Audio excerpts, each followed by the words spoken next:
Hello and welcome back to day 2 of Rilton Cup. Before we start following the very exciting games we will be able to follow today, we have a guest in the studio who is Ari Ziegler, who is working at the bookstore here at the tournament and who will talk about some books that he's selling. So do you want to start showing us which books you have here with us today? Yeah, right. Today I was thinking about getting better at chess. That's a good thing. Yeah. We have elite tournament, so what I'm saying today is not applicable to the grandmasters, but to all the enthusiasts following the transmissions online here. Anyway, in order to make any kind of progress in chess at all, you have to be able to visualize. So I have been giving lectures almost 40 years now. And I still find it very interesting, and some few years ago I somehow cracked the code how to get the young kids better very quick. So it's visualization is paramount. So when you start to play chess, of course you are just moving the pieces, and it's a happy period. You don't know anything about checkmate, nothing, just move them and you make moves, and they were funny in Hope for the best. And if you win or lose, it doesn't matter, and you really don't know what checkmate is. So maybe it's checkmate, you don't know. If you're lucky, it's checkmate. But, so first you have to control the checkmate. And this is a very cheap example of a book. It's like 10 euros. And you can find many kind of checkmate books all over the world. This is just an example. The 5 steps towards victory. And it's actually a guy living in Stockholm now, I think. Hildingstad from Västerås in Sweden. He made a computer program picking checkmates for him. And the point is that first you have to know how to make checkmate in one move. Okay, fair enough. And the exciting step is actually to make checkmate in 2 moves. So you make a check, the king moves, and you make checkmate. And when you can control this little procedure in your head before you make the first move, you are starting to become a little chess player, because the idea of playing chess, not some other kind of game, Fia med knuff, we have a game in Sweden. I don't know in English, but it's like random with dice and so. The idea is that you are thinking about the move, and you think, okay, if I go there, what can my opponent do? If he plays that move, I will play that move. So it's like thinking 2 steps ahead, which Fischer said. It's all about thinking 2 steps ahead, 2 moves. So the picture is gone, but you probably hear me. So to make checkmate in 2 moves, when you can do that repeatedly. For example, in this book we have 300 examples of checkmate in 2. You maybe have to make more than 300. But then you are able to visualize 2 moves ahead, and that's a good step. And then you have 3 moves and 4 moves. This book is 303 moves, 304 moves. So it's actually 1,200 checkmates, and checkmating 1, 2, 3, 4. And when you can do checkmating 4 moves, then we can go ahead and teach you something else about chess. First, if you can't visualize, it's really meaningless to study strategies and such things, because, well, it's like random anyway, right? What do you think? No, yeah, I mean, if you don't really know the point of why you're doing what you're doing, then there isn't really any point in doing it. Yeah. So it's really good to start with something, because doing checkmate is what chess is all about. Yeah, that's true. That's like Nigel Short says. They are always talking about positional ideas, squares here and there, but I just say checkmates ends the game. So that's what it's all about. So when you have made checkmate in 4 moves, you find another book with checkmate in 5, 6, 7, 8, and then when you can do checkmate in 10 moves, then you're getting somewhere. It sounds difficult, but actually it's quite easy while you try it, and you have examples which have only one forced line. That's the point when you start, and then you can do checkmate in 2, 3 moves with 3 or 4 lines or more, and then you can start to do like this. Okay, let's say we have checkmate in 3 moves. You make a check, and you see he can go there and there. He has 2 different moves. Okay, if he goes to g8, I have this check, and then he must go to h8, and it's mate on h7, for instance. And if he plays king f8, I have check on g7 and then checkmate on e7, something like that. So you split them, but you are able to visualize to the end in all different lines. And now after that you are ready to do all kind of tactics, because you can visualize. And I have 2 books from New in Chess, a pretty serious publisher from the Netherlands. They started with this fantastic magazine, New in Chess magazine, and later on they continued to publish chess books, and some of the books they publish are pretty good. And these 2 excellent tools for beginners and club players. Here you have various themes, all kind of, if you make pin, fork, overload, everything. That's excellent. And this is when you're a beginner, like 1300 in rating. But this is a new book which came out 2019. It's an excellent book. And this is for 1500 to like 2000, they say on the back cover. It's a FIDE master from the Netherlands, Frank Erich. He has written it. It's a fantastic book. Actually, you can read it from about 1400. I have tested it on some young kids, and even though they don't solve everything immediately, they solve most of the exercises pretty good, and they are challenging. And also for players around 1900 2000, it's a wonderful book. You have a wonderful time. You're looking at these exercises. They are very well picked out, they are beautiful, and they are tricky, and you learn what you are supposed to learn. And before every theme he is explaining the point of this chapter, and he has picked some wonderful examples. And the point is that it's not very common with books which has only combinations for players between 1500 and 2000. Normally they are either very difficult or very easy. But this is a marvelous book for every club player in Sweden. They should have it and just study it. It's fun. You will never regret it, and you will be better, because chess is, for most of us, chess is a random game.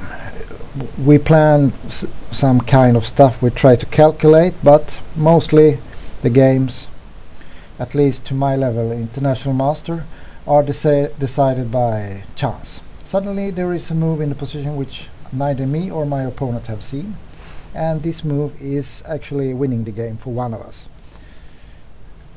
So chess is about, if you want to have a high rating, you should focus on being very attentive, be able to see unexpected tactics.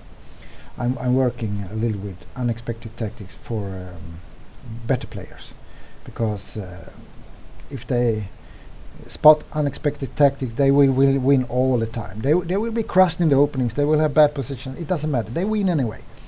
People will say that that was not fair, but it's not about fairness. Chess game, it's a war out there. You have to fight for your life.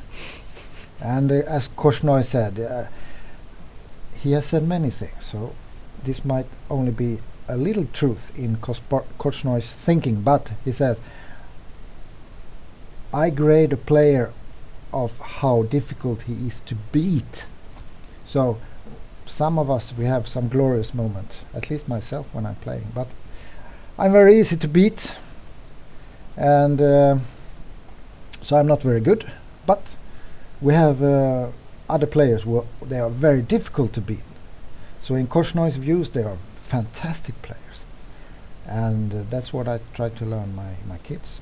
They should be difficult to beat. They will see all kind of tricks and tactics and have a big rating. That's what a lot of people likes. Myself, I prefer to play for the beauty of chess. So I don't care very much about winning or losing. I want to make wonderful moves which are repeatable. That's another story. Okay, let's talk about modern opening theory. That's the thing we sell most in our shop. Even though we don't sell as much as before, because people nowadays they download it without paying PDFs. So they are stealing from the authors. Please stop doing that, because if we all start to steal everything, nobody will write chess books anymore, and we have nothing to read. That's a poor future. Right now we have enough wealthy guys around the globe who likes to buy books, so we still have a fair amount of chess books today, and the books are wonderful. They have very high quality. Thanks to the computers, we can computer check everything. And we have a kind of disease in the chess world today. Everybody wants to play the Knight of version. I mean, I know that. Yeah. I used to play it as well before. Yeah, I played it myself, but Yeah. I'm cured, so I play healthy lines today. No, Knight of is very healthy, and to play the Sicilian is a way of living. But if you follow Cramling, he said once there are maybe a handful player in the world who can play the Sicilian. Yeah, some players they know a lot of theory, they play it, but only a few of them, Kasparov, Cramling, maybe Topalo, they knows the Sicilian, so they have it in the blood somehow. Yeah, but the rest of us, we are just epigones, copying good players' moves, knowing nothing about it, are unable to solve a position with our own heads. That's the sad truth. But anyway, this book by Mr. Vigorito, international master from United States. He has written a lot of theory books, and everything he does very well. I would love to write chess books like he's doing. He has a methodological, so we can trust him. And he has been playing Knight of all his life, and this is a useful tool for club players and international masters. Grandmasters, if they can go down to the basement, join us mortals, they will also learn something in this book, because there are a lot of information. His view is to try to teach us how to play the Knight of Eurasian without actually knowing too much theory. It shouldn't be some kind of world championship in memory testing when you play the Knight of. You should play some sound positional moves. So Knight of is actually very sound positional, but you give white a little handicap when you play first A6, D6 and A6. You don't develop everything, and still you have many moves to go. The bishop is trapped on F8. It must come out to E7. So white will be able to just jump on black with everything he got. So you have to be very good at defending when you play the Knight of Eurasian. And if you decide to play it in the positional style, you will even have to be more good at defending. If you are an aggressive player, I recommend the Sveshnikov. It's a genius opening. I played first the Najdorf and Yeah. then the Sveshnikov, and then I realized yeah, you might know. Yeah. Lotier said Sveshnikov, he started to play it in the 50s, and everybody thought he was like crazy, and it's very aggressive. yeah, and they thought that must be bad. You have a weak square on d5, so why play such stupid opening? But he should have the Nobel Prize, according to Lotier, to be able to discover such a variation long before anybody could understand it. But now everybody plays Sveshnikov. I played it until Kasparov played it, and then all the world played it, so I stopped, because it was kind of secret before Kasparov played it, how good it was. But anyway, Najdorf, he's going through all kind of stuff white can do, from move 6 and onwards, all kind of moves, and he's trying to explain with words what's going on. And he supports everything he does with concrete variations. How to solve any exact positions, what is the best move, and so on. So, do you need to know any theory? Okay, it's 544 pages, so it's still a lot of things to do. But, I mean, if you want to ruin your life with the Najdorf, because you will have no free time left if you're going to play the Najdorf. It's a stupid thing to do if you're not a grandmaster, but still, we are stupid. That's why we are humans. So, if you want to play it, this is a recommendable book. You will have a lifetime companion here. It's not about reading the book in 1 week, and then you read it again, and you make some marks and notes in it. You will have a wonderful time, and you will get more points with black. You will be more unbeatable, which we know it's very important. So this is interesting recommendations for mad chess players. And also you will have the opening your whole life, basically. If you want to copy down what it says, then that stays with you forever. Yeah, if you want to. Because Najdorf is unrefutable, so you don't need to change opening. And you have so many different kind of positions for black in the Najdorf, so you won't get bored. Some players they want to have some spices in their chess life, and you will get that in the Najdorf, and you will get crushed sometimes. It's unavoidable when you play the Najdorf. Sometimes you make a mistake, and your opponent he's hitting you very bad. But it's a part of the life with Najdorf. But it's a wonderful life. I love it, but I'm not professional, so I'm more French defense type of guy. Would you recommend anyone to play the Najdorf? Yeah. Actually, if you're one of the best in your generation in any country, then it's a good idea to play the Najdorf, because you test your memory. Because if you want to be a grandmaster, normally you have to have some kind of memory. You have to play the games with a certain quality all the time. The other grandmasters you are meeting, they are very good, so you can't cheat when you play against them. So if you play the Najdorf, so you learn how to make the best possible moves, and also the top players in the world, they are playing the Najdorf, so it will be very fun for you. You see how Carlsen is playing, and Maxime Vachier-Lagrave, he's playing it almost every game. So you will have a lot of wonderful examples from your friends in the top, and see how they are playing, and you can choose one of those guys and play the same Najdorf variations as they do, because they also have their own specialities. So that's a good idea if you're talented. But I mean, if you just want to, you're allowed to play any move you want when you play chess. And some players, they play for fun, and Najdorf can be fun for some people, and that's okay. Yeah. Okay. Is there any other book you would like to show us? Not today. No? I will come back with other aspects of chess. That's really good. We're looking forward to that. Just one last question. Would you recommend reading the first book that you showed us, the one with the checkmates? Would you recommend reading that before? Checkmate, it doesn't matter. You lose anyway.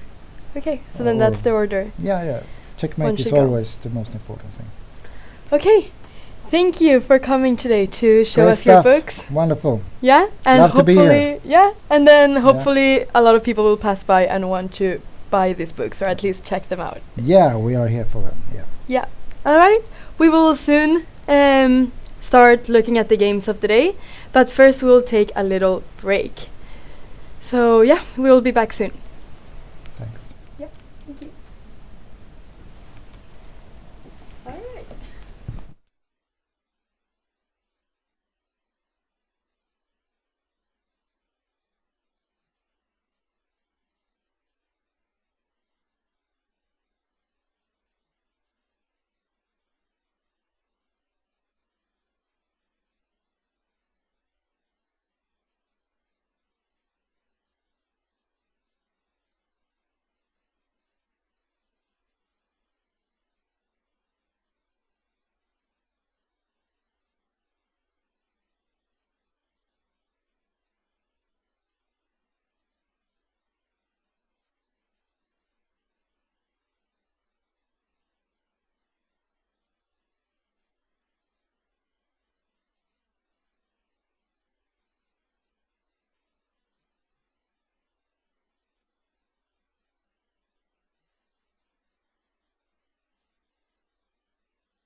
Okay, welcome back to the commentating, and we are now going to start looking at some of the games from round 2.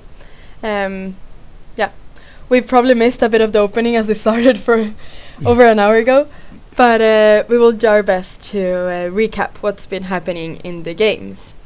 So, I thought that we could start with board 1 again, which is the game between the Norwegian junior Johannes Haug and the German number 1 of the tournament, Dimitri Kollers. And once again, it's really interesting because this is just like yesterday. It's a match between juniors. Yes. So Johannes Haug, he is born year 2000, so he's 19 years old. And Dimitri Kollers, he is born 99, so he's 20 years old. Yes, I see. Yes. We're two youngsters. Yes. Are playing. Yeah, just like yesterday between the guy that was playing against Kollers, the Norwegian guy, he was 14 years old, so he was a bit younger, but still it's interesting that and of course once again we are with Ulf Andersson, so it's really nice to have you here in the studio again. Thank you. To commentate the games with us. And so let's get started with this game. So we can start with the opening. Ulf, if you want to go through the opening with us now. Also Grunfeld. Yeah? Kind of Grunfeld. Yeah. Okay, so it can be Grunfeld even without d5, because normally you play d5 in the Grunfeld. Yes. Right?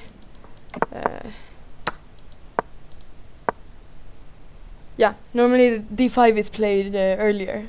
Yes. Yeah. But you can play this as well. Okay.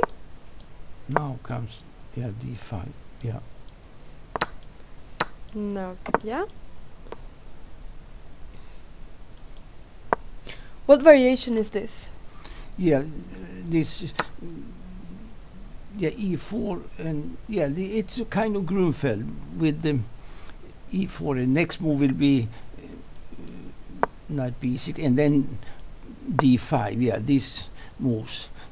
The question is if white shall push the pawns as he did so far, or if he can also play instead of e4, he could have played knight c3 if he wanted to, and this is well-known theory. Also e4 is well-known theory.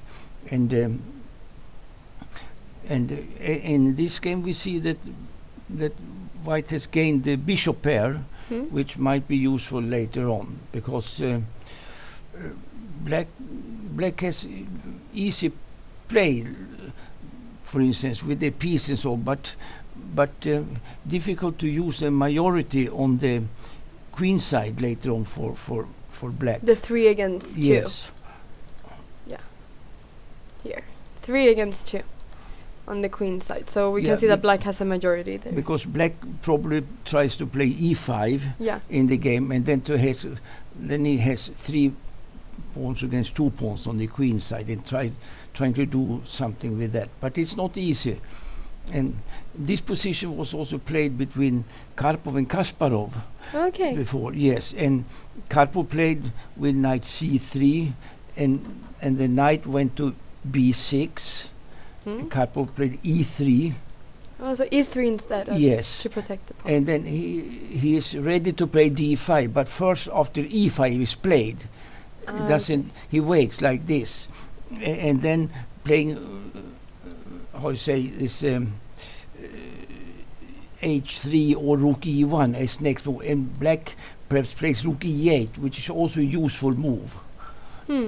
And before e5 maybe rook e8. Yes. But here white goes directly for e4 in d5, and then the diagonal is open for black, from g7 when there's no e5 pawn, so he has a diagonal directly without playing e5 there. So black has a reasonable position. It's not bad. And also maybe after when d5 is played without e5, could a possibility for black be to play e6 sometimes, or does black not want to play that? Yeah, he can play for e6 later, e6 or c6. He has two breaks, because when d5 comes, normally the knight goes to a5, and then many times you have to play c6, and later you come back with the knight via c4 to d6, and it gets to a nice blockade there. Good piece play for black.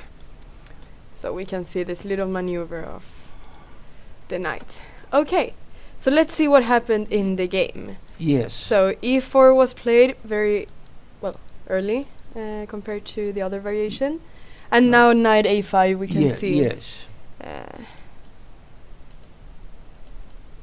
Okay, knight c3. Because if white will try to capture the knight on a5, but it's not possible because the knight will always come to c4, d6, and so you cannot keep the knight out of the game, so to say. It would be possible somebody if you could defend the knight and possibly play b3, then the knight has difficulties to come back in to the game. It stands just on a5, but white is short of time of that too, because he needs to make two extra moves in order to reach what would be good for him. But this is all well-known theory also here. Also because it's very hard for the knight to go to b7, as there is already a knight on b6. So to play, if the knight was going to be out of play, it would be hard to play b6 and knight b7 and go to d6 through b7. Yes, but it takes long time. It takes a lot of time. Yeah. Okay, so let's see what happened. c6, here we have the break the breakthrough that we saw. Bishop 4. Now knight c4 comes. Yes. Queen e2. e5. D takes a6. B takes yes. This is probably good, I think. So why do you not want to keep the pawn on e5? No, I'm just wondering. Because now with the pawn on e5, as we were saying before, this bishop doesn't have any play. Is there what is the reason behind the taking on e6? Yes, if white plays, let's say, he can play bishop c1 back. Yeah. Maybe, but he loses time, and black can play c takes d5, and e takes d5, and then defend the e pawn maybe with a rook or something, and put the knight on d6. And this is quite a good position for black. Yeah, he has solved all his opening problems by that. Yeah, maybe even e4 could come at some point. Black has majority on the king side, and white has to look out in this type of position. Okay, so then we can go back. He took en passant. So he took, which was good. Yes, bishop takes. It's normal. Rook ac1. It looks good too. To defend the knight in order to play b3. Exactly. Oh yeah. Yes. Yeah. And then maybe this rook should go to d1. Yes. Maybe. Yes. At some point later. That looks good also. Yes. So. Okay, bishop g4. Yes. Wants to simplify a little bit. Does black normally want to simplify in this type of positions? Does black normally want to simplify? This bishop is normally exchanged, but in another version, it's when the pawn is on e5 and white has an isolated pawn on d5, and black has a knight on d6 blocking. Then if you can get out with the bishop to g4 and change it, and for instance you play f5, e4, and because the bishop doesn't have any good squares, it's not the black squared bishop is good for black, but this bishop is normally not so good. This bishop. So it wants to be exchanged then. Okay. Bishop takes f3. Yeah. Bishop takes f3. This queen d7. Normal also to avoid losing a tempo maybe after rook Yes. d1. But b3. Yes. Knight e5 and bishop g2. This is good. He must, and later maybe White can play for exchanging pieces and play some kind of endgame with two bishops, or a slow way, maybe bishop e3 followed by f4 and e5 to close the black squared bishop and to open for his own white squared bishop. But anyway, quickly then. So therefore, well, White has bigger chances to use his majority than Black has to use his majority. Yeah, White on the king side and Black on the queen side. So that normally this should be quite a promising position for White, I guess. Yeah. Comfortable to play. Yes. Yes. For White. Yes. And And what are the plans now for both sides? Yeah. So, for example, for Black, if Black cannot play c5 and take an advantage of the majority on the queen side, yes, then what is Black playing for? Yeah, that's the thing. I don't see so much future for the Black position. Yeah. Just he stands well how it is now. Yeah. But I wonder if he can take another step forward. I don't believe more that White has the idea, perhaps, with bishop e3 and to play f4 and e5 and to but or maybe if there will be exchanges on the d line, perhaps they will exchange rooks and queens on the d line. But even then, this endgame is good for White with the bishop pair. But White maybe needs to take a bit into consideration this, the black squared bishop as well, if there are going to be exchanges on the d line. Yes, with the rooks. Yes. I think that will come, but White should probably play also his bishop from f4 to e3. First, it doesn't belong so much on f4 to block his own f pawn. Yeah. To have this opportunity in order to play f4 and e5 when he needs. Yeah. Yeah. Okay. Yeah, that's interesting. I'm trying to think about what Black should play here as well. But maybe it's logical to place a rook on the d line. Yes, I think so too. Yes, so I don't know which rook should go. One rook to d8, I don't know which one. But maybe this one, yes. Yes, because in this type of positions, f5 is never really a move. Yeah, it makes the king side weaker and it opens for the White's bishops more. I don't think f5 should be played in this kind of position. Yeah, especially because White has the bishop pair as well. Yes, yes. And it opens up for them. Yes. So probably this rook doesn't really have any future on the f. Like this, yes. Line. So maybe something like this. And maybe okay. So now there is a. So maybe now this move, yes. So maybe rook. If Black could exchange one knight for the White's knight, that would help him, I think, also help Black, make easier to let's say to hold the game. Then because if White can maintain all the three minor pieces, he can improve his pieces. And Black has problems; he cannot move any pawn practically in this position. And he can only play for the d line to try to exchange that, to simplify. Could maybe a continuation be something like this? Yeah, that could happen. That could happen, something like this.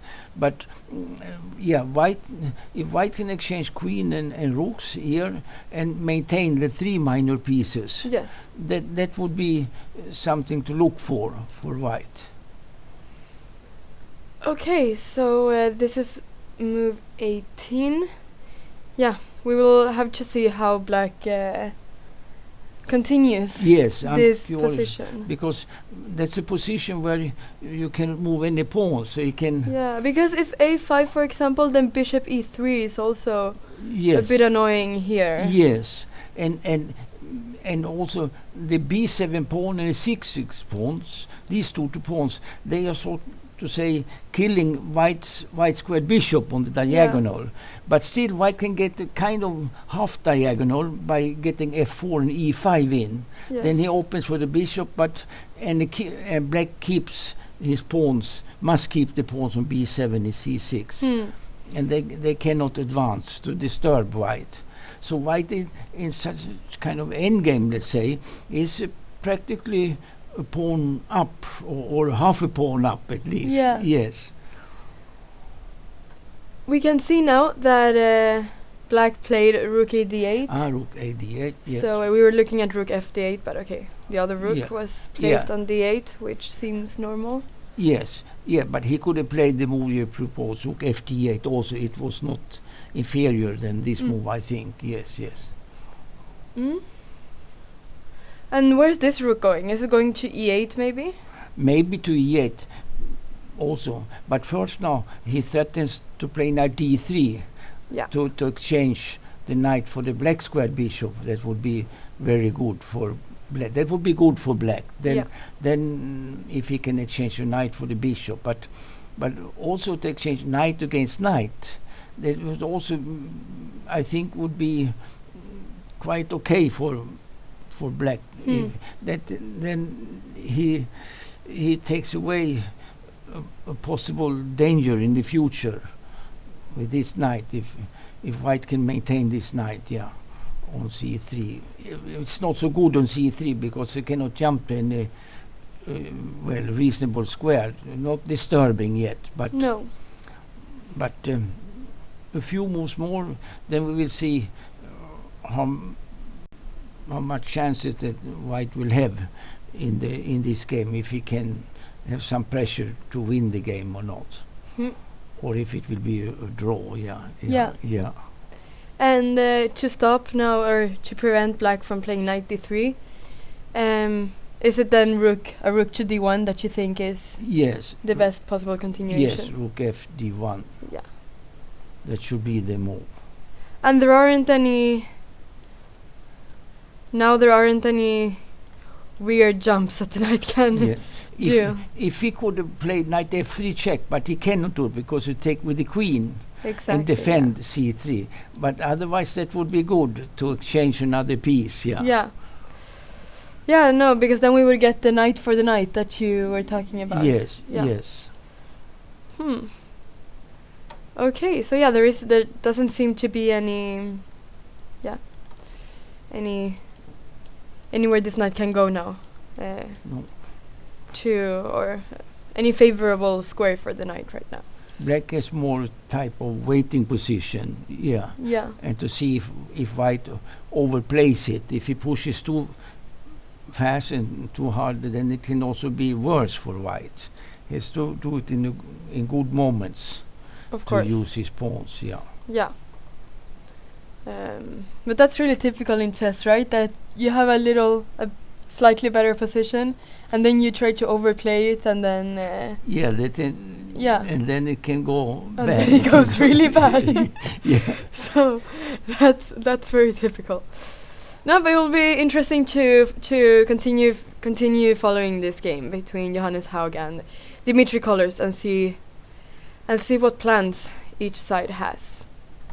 We can go to the next game now. Yes. Between Jesper Thibault between the Swedish player Bengt Lindberg and the Danish player Jesper Thibault, who was here yesterday in the studio to show us his game. So this is board 2 of the tournament, and we will go through the opening. They've only done 17 moves. Yes, so it is well-known theory. Is all the moves there.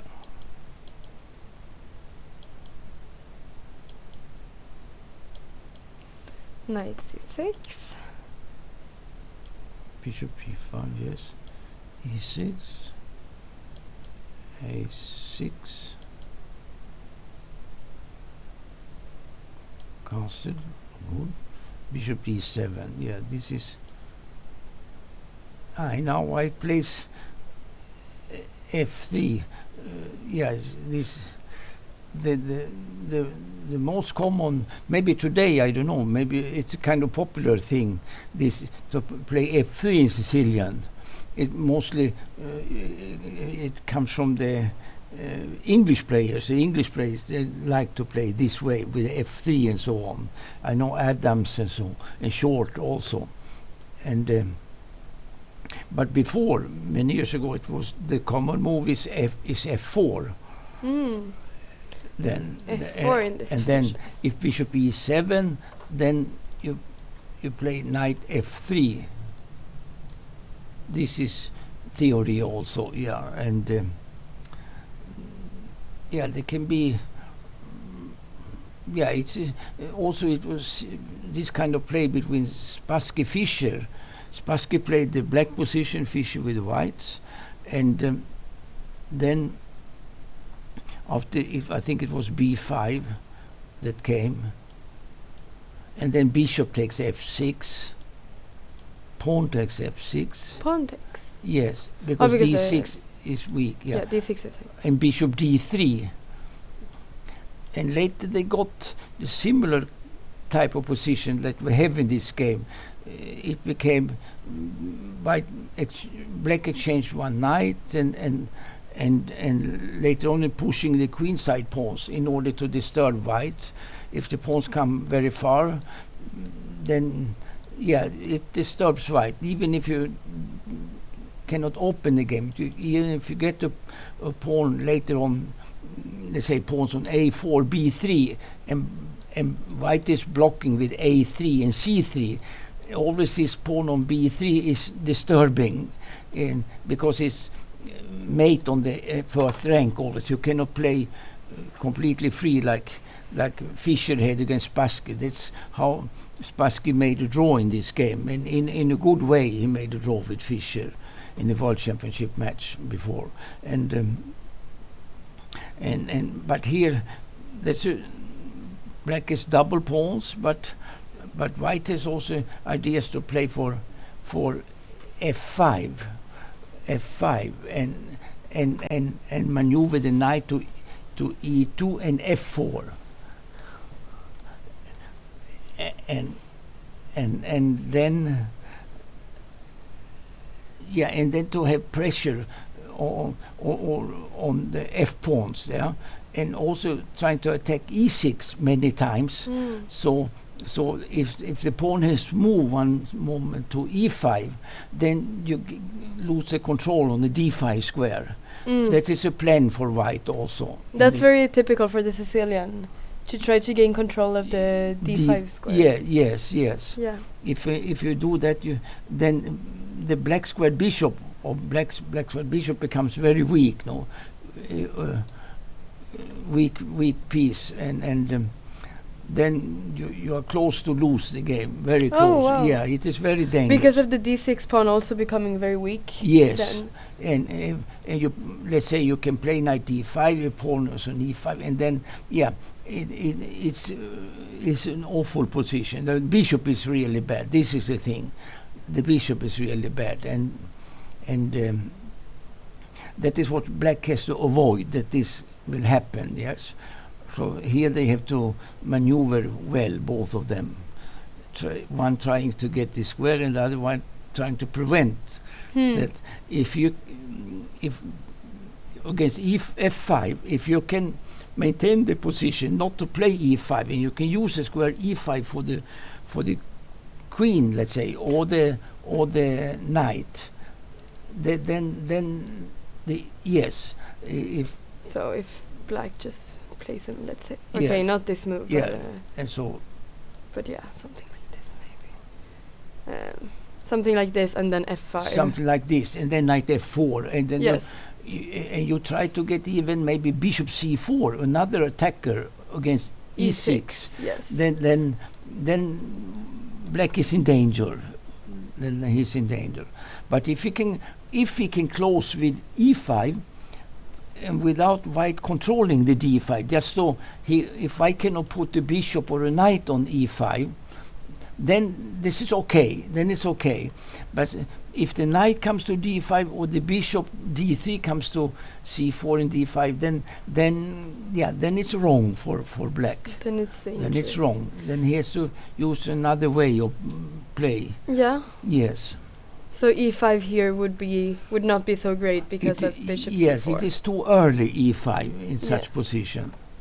And I was wondering, does black castle in this type of positions, or does black castle short side? Yeah, he can castle short, but many games they castle long. They castle long. Okay. Yeah, and even remaining with the king on e8 they do. But then when the king is on e8, you don't have coordination with the rooks. That's the problem. That is the problem. But the king is rather safe on e8. Okay. Yes. But no, because that's what I was wondering. It's even king f8 in such type of positions has been played also. Okay. Yes.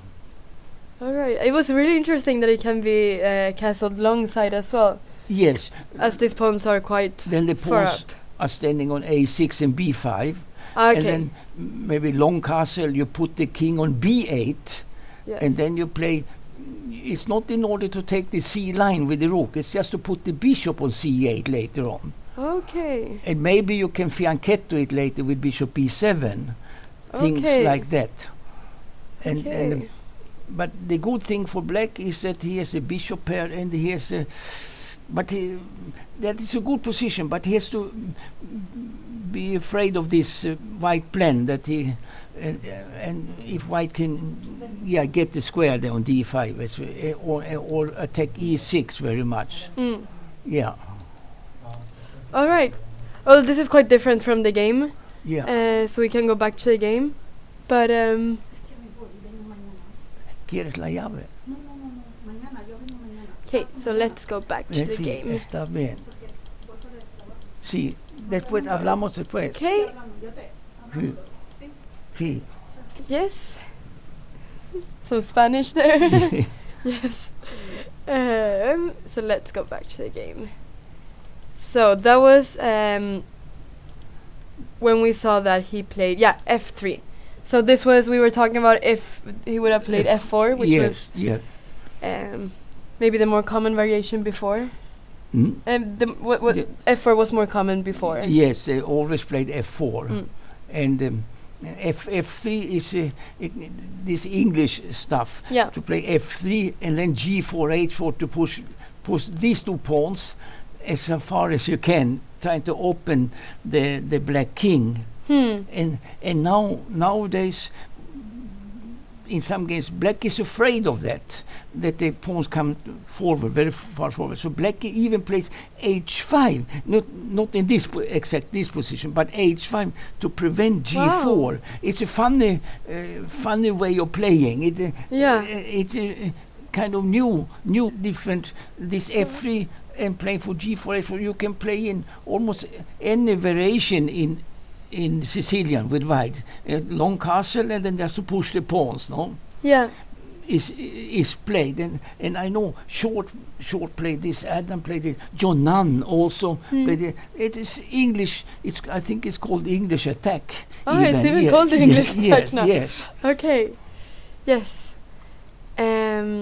Because black normally also wants to push his pawns against the white king, so it's sort of like a race between the white pawns and the black pawns. Yes, because when b5 comes, threatens b4, and then to win the e pawn. Yes. That's why maybe they also play f3, the English players. Yeah. To save the tempo there of not having to defend. Yes. e4.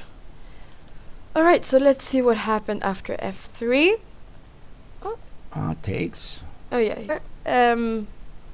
Does white want to play this move here to force maybe? Okay, maybe he isn't forcing because this knight is. I was thinking because of the d6 pawn being weak. Yeah, if I don't know if I can play. If you take on f6, if I can take with the bishop, and you take on d6 and bishop c3. Yeah, it looks very weak. Yes, and then bishop c6, and then to play the end game there maybe. It is possible to play for black, but maybe black wants to take with the pawn in any case, so double pawns, not to sacrifice his d6 pawn. Yeah. Just to play this position like that. No, that I was just wondering if, if the exchange was good or not. But okay, so h4. So white is starting now the attack, or sort of the attack towards the black king. Yes. Okay. Queen c7. So black king, he can choose where he castles, or normally it's safer to castle queen side, because when the pawns come far on the king side, it can be dangerous. No, but that's, I mean, that the black king can be flexible. Yes, then. very flexible, Very this king, flexible, yes. yeah. So b5. Yes. d2. b4, knight e2. a5. Now he took on f6. Yes, and now the king is still in the center. So bishop takes f6. And pawn takes. Knight d4. Queen c5, good. To centralize the queen there. And the idea is to push with a4. And I'm not sure if he played for a3 or for b3. Normally, if you can play for b3, but it's not so easy. White has enough defense there, and white can also try to play with rook c1 and himself playing c3, and then black should close the game with b3, like Spassky did against Fischer, because if the black kings remains just in the center and the rook is out of play on h8, but I see the rook has more play than it normally gets in these positions, because white played f4 in the game and doesn't have now with f4 then it would be better, even maybe the idea is g4, g5, I don't know, but otherwise f4, better to have the pawn on h2, because you can play g3 and the g line is blocked also. Now black has a g line he can play for. And what happens to the black king now? Yeah, does it stay then? Yeah, this is a question. To stay there or to castle queen side. Yeah. Yet I'm not sure. There's probably both ideas are possible for black. So maybe he's still waiting to see what happens in the queen side before he makes the decision to castle there. But I think black has a reasonable position, because I don't like this h4 if I want to play f4 and so on, no? It looks a bit funny to have both the pawns on h4 and f4. Yeah. This position play h4, g4. Its idea is to go back with the bishop from g5 to e3 and then to come with the pawns, no? But now when you exchange this on f6, it doesn't have the same effect anymore. Yes. Okay, so let's see how he continue. Oh, so he played f4. Yeah, now he played f4. Now black has the good g line, no? If you imagine the pawn on h2, you could play g3 just to close the g line. If this pawn was on h2, then we could just play g3, and there's no play on the g line. Yeah. But now he has play on the g line. And the bishop could maybe perhaps go to g2 and yes. take this diagonal. Yes, that is true. Well. That is true. Perhaps. Yeah, okay, so interesting that the pawn is on h4 instead of h2. But isn't the idea then with h4 to hope that black is going to castle on the shorts, castle short on the short side, and then just push with g4? Yes. But now it's not really the case anymore. Yeah. Maybe. Okay, so rook g8. Yeah, so now he's taking the g5. Yes. Rook h3 and a4. Is this rook e3? Yes. Okay, what the rook on e3, What exactly is it wanting to do here? I'm not sure what his idea is actually. If it can be some idea with F5, I can keep it. Or if E5, I can, yeah. Okay, maybe E5 and maybe because the D7 bishop is sort of hanging. If we open up the D file. Not sure. Yeah. Yeah, maybe. Maybe something like that. After E5. Maybe that's the idea. But okay, you can always also maybe play D5. Black doesn't have to look out for tricks anyway. With the, let's say, if there were 2 knights on the board for white, it would be more dangerous because maybe one knight can jump to D5 or to F5 to sacrifice a piece that to open the E line and get a nice square for the other knight in the center. Keeping one knight. Then thematical piece sacrifice and this comes. Yeah, it happens from time to time in the Sicilian that black has to look out for this and white has a chance to look for it if he can find the kind of sacrifices because there can be nice wins when this works for white. Good wins. No, I've seen a lot of really nice games where I mean, but it's quite typical in the Sicilian where all of a sudden one knight is being sacrificed. Yes. Also sometimes there are some sacrifices on B5 as well and some other lines. But okay, so was this the last move of the... This is how the position looks like right now. We can also see that there's quite a lot of time difference between the 2 players. So there's over 35 minutes of time difference. So perhaps perhaps Lindberg wasn't really expecting this opening or some of the variations of this opening. Not really sure, but it does look a bit dangerous for white here. It does look a bit dangerous for white. It looks dangerous. A little dangerous for white.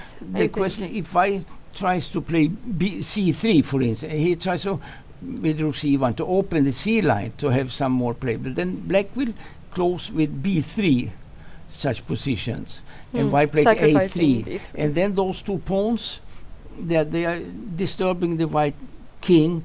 If you play with heavy pieces, queens and rooks later on, white must look out for always the mate on the first rank, because the pawns are for mating plans, no? Because they will stay there. Look, he wants to make the bishop good via B6. And maybe putting the king on E7. If he can keep a king on E7, and there are no sacrifices yet. Unless there are some checks on F5, but it doesn't really look like it. No, it doesn't help so much because white needs 2 knights in the position. If you could have a check here and a check on D5, then maybe it would be better. Yes. And I'm not sure if maybe wants to go to A5 as well, the bishop. Do you think that could be an idea? He can also go to A5. A5 or B6. B6 also makes a lot of sense, yes. Of course, to have the pin right here. This pin. Yes. This was a really interesting move, bishop D8. Yes. To try to act, because the bishop isn't really doing much here besides protecting the D6 pawn. Yes. Is there any way now that white can threaten the D6 pawn? But then, of course, then king E7 is coming. Yes. So and if white tries, let's say he gets position with knight F3 and rook D3, you can defend also with bishop to C7. Of course. Even so, you can defend this pawn there, no? And then, well, I don't see exactly how to proceed, but it's one idea, at least. Definitely. I was thinking if... But if black can get better, he should try to get even better than this. And this G3 square as well. I mean, it would be much better if the pawn was on H2 right now. Yes. Also because, okay, maybe right now not, but at some point maybe black can enter the position. Yes. Via this these squares here. Yes, So, yes, it is true. Yeah, this is. I don't see the clear plan for white here. How bishop to here as well. how you can Yeah. how he can disturb black. I don't see the plan. Only break, so to say, is with e5, but still it doesn't seem convincing. Should we look at e5 one moment? Something like that. If white goes all in and wants to break maybe through the position. Must take and play d5 then. Yes. But now the black king is not completely safe there. No, there e7, but there are some squares. Okay, of course not now, but okay, it's really good that the rook is on g8 right now. Yes. Of course, then. But could this pawn be weak as well at some point, maybe? Yeah, it could be. And the bishop on f1 doesn't do its work, so to say. No. Yeah. It's just standing blocked there everywhere. looking at the other guys. Yeah. Yes. No, I was just thinking, because I mean this bishop could become quite strong as well via b5. Yes. Or, okay, not a4, maybe after a3 and b3, but still, this bishop feels like it could be a lot better than the bishop on f1. The bishop on d7. Yeah, better to keep the bishop. Yeah, because it's, I was thinking that perhaps it was better than the bishop on f1. Yeah. So only in the endgame you can target also for black, and the other bishop, the bishop on c7, will then come maybe to b6, and it's better than the knight on f3. Better piece. Then black is better because he can penetrate on the king side there with on the g line, and maybe he can win the e5 pawn one day as well. And then the game is won for black. Yeah. No, yeah, because if black could at some point exchange, I don't know why it's not coloring right now the pieces, but yeah. Then once again with the idea of rook g3 and maybe doubling rooks on the g the g file and then exchanging the white squared bishop. Yes. Could be an idea for black later on in the game. Yes. If he doesn't manage to get the attack completely through in the king side. Okay. So we will. White is getting low on time. Yeah, white is very slow. Yes. Yes. He might pay for that. Yeah, later on. Because they're in move 23 and he only has 23 minutes left for 17 moves before they get the extra time. Yes. So we will see how this game develops. Yeah. From here, but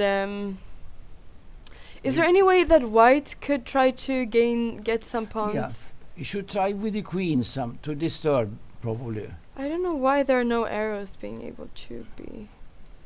Yeah, I was thinking if white could play some maybe queen h6 to try to attack the h7 pawn. Yes. And try to disturb a bit, maybe with knight g5 as well at some point. Yes, that is. Okay, now it's hanging. Yes, he has to do something like that to have some counterplay. Yeah. Yeah. So white should probably never change queens in this game. Yeah, better to have the queens on board. Yeah. Because the black king is a bit unsafe. Yes. Yeah. Okay, we will see. Bengt is still thinking and time is not ticking. I'm hoping that this is working right now. But we will go to the next game and see if it works with the arrows there, because right now it's not working. Okay, let's go to board number 3. This is board number 3, right? Let's see. Yeah, this is board number 3. So it's not really responding.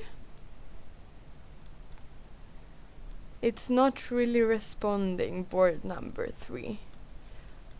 Okay. maybe we should take a little break and fix the computer, Yes. and then we can go back to the games, because the computer is doing some funny things right now. Yeah, let's do so. Yeah, so we'll take a little break. We will fix the computer and the technical problems, and we will be back. So see you soon.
We are back now from the break. We managed to fix our technical problems, and now the computer is working. So we're gonna go now to board number 3, especially because it's the first 3 boards we have live cameras on. So we can see the players as well live while they're thinking. We also have it on board 7, so we will soon go to that game as well. But let's go now to board number 3 and the game between Nikita Meshkovs from Lithuania and Nikolaos Spiropoulos from Greece. So Nikita Meshkovs is a Grandmaster and Nikolaos Spiropoulos is a FIDE Master. And we can once again quickly go through the opening and see what has been happening here. So c4, e6,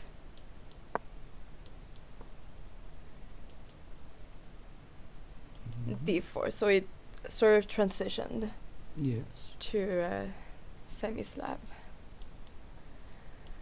here.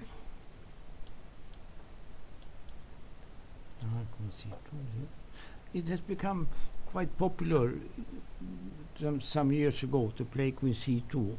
In the past, in the old times, I know that Stoltz, it says also that Gösta Stoltz, a Swedish player, liked this move. He played it in many games.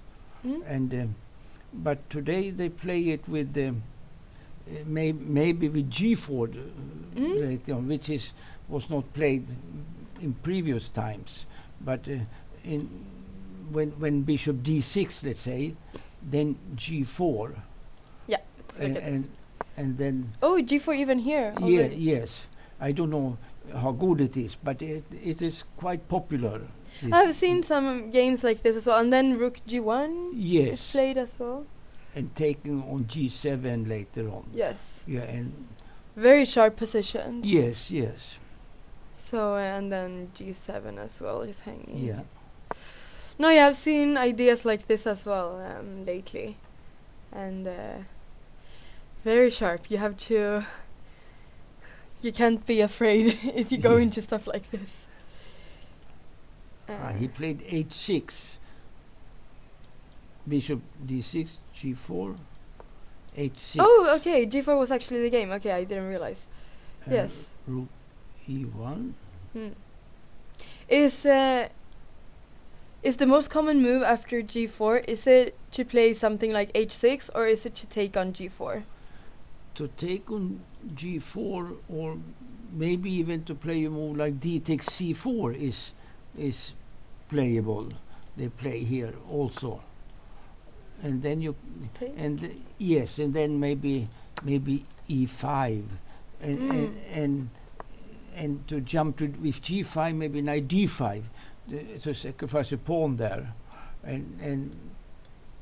but this H6 is White can quickly open the G line when he wants. So now it is more dangerous for Black to castle kingside when H6 is played, because with Rook G1 and G5 there is always the break with G5. Yes, and White in those positions will have to castle queenside. Yes, of course. And then he puts pressure on the G line. Then that is dangerous for Black. Maybe then it's even better trying to castle queenside for Black as well. If White castles queenside, then this bishop needs to develop. Yeah, it has to be developed. It takes some time because the knight is if you play B6 or you move the knight, but if to move the knight doesn't look so good, no. No, because I mean it cannot go to B6 because of C5. Yes. And maybe knight F8, but it doesn't look like there is a very good square for the knight. Yes. At this moment. Yeah, maybe B6 then to bishop E7 and let's say queen E7 and castle queenside. Yeah. But it takes some moves. Yeah, White is quick with this G4, trying to disturb. Yes. It is a dangerous move. Yeah, dangerous and so it has become popular. Yes. Lately. Yeah. No, of course. I mean, because if the black king would castle short side, then it's been really good to do this. Yes, yes. Because it can become very dangerous for black. Yeah. So it does stop black somehow to castle short side. Okay, so let's see how it was played in the game. So rook g1 was played here. Yes. And e5 was the move. e5. Yeah, that looks okay, yeah. To break there in center. Maybe trying for long castle, slowly with the, if this has to be taken on. Oh, because this bishop also gets activated then. He played h3. Yeah, he played h3. Because, I mean, yeah, I don't really know. I mean, this bishop right here would become quite active maybe. Yes. Towards... because h3, e4 is not a very good move perhaps because of knight d2. And it looks almost like French with reverse colors somehow. Yeah. Because if he took on d4 instead, so he can move the knight from d7. E takes d4. Yeah, this is probably okay. Knight takes. Knight e5. Yeah. Knight e5 also kind of stopping the knight from going to f5. Yes. So knight e5. And now is a funny thing. If he takes on, normally I would like to take on d5, but maybe it's possible to play. Can I play c5 or not? Because knight f3 check can perhaps come. Yeah, this is a threat right here, of course. Yeah. No, yeah. The rook is hanging on g1, so. No, I mean this looks very dangerous for white. No. It looks like white is losing a piece almost. Yeah. So yeah, so there's a little tactic there. So white didn't take on d5. White played bishop e2. And now instead. Knight takes c4. Good, yeah. No, yeah, preventing, of course. Then it looks like, if this is like this, then it looks like for somehow, this looks wrong for white. For me, it looks wrong for white, this. He has played g4 and losing a pawn for, I don't see the compensation. No, yeah, absolutely. Also because, I don't know, just simply the fact that I had to play bishop e2 to prevent the check on f3. Yes. As well. Looks a bit slow. I don't know, maybe was this just a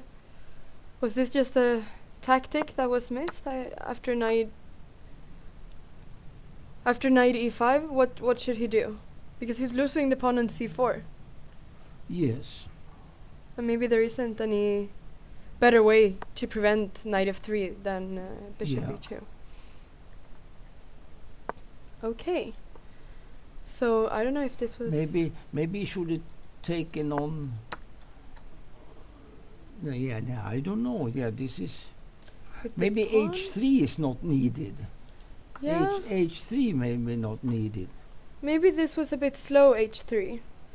Maybe should he play maybe even here bishop e2? Yes, I can do. Yeah,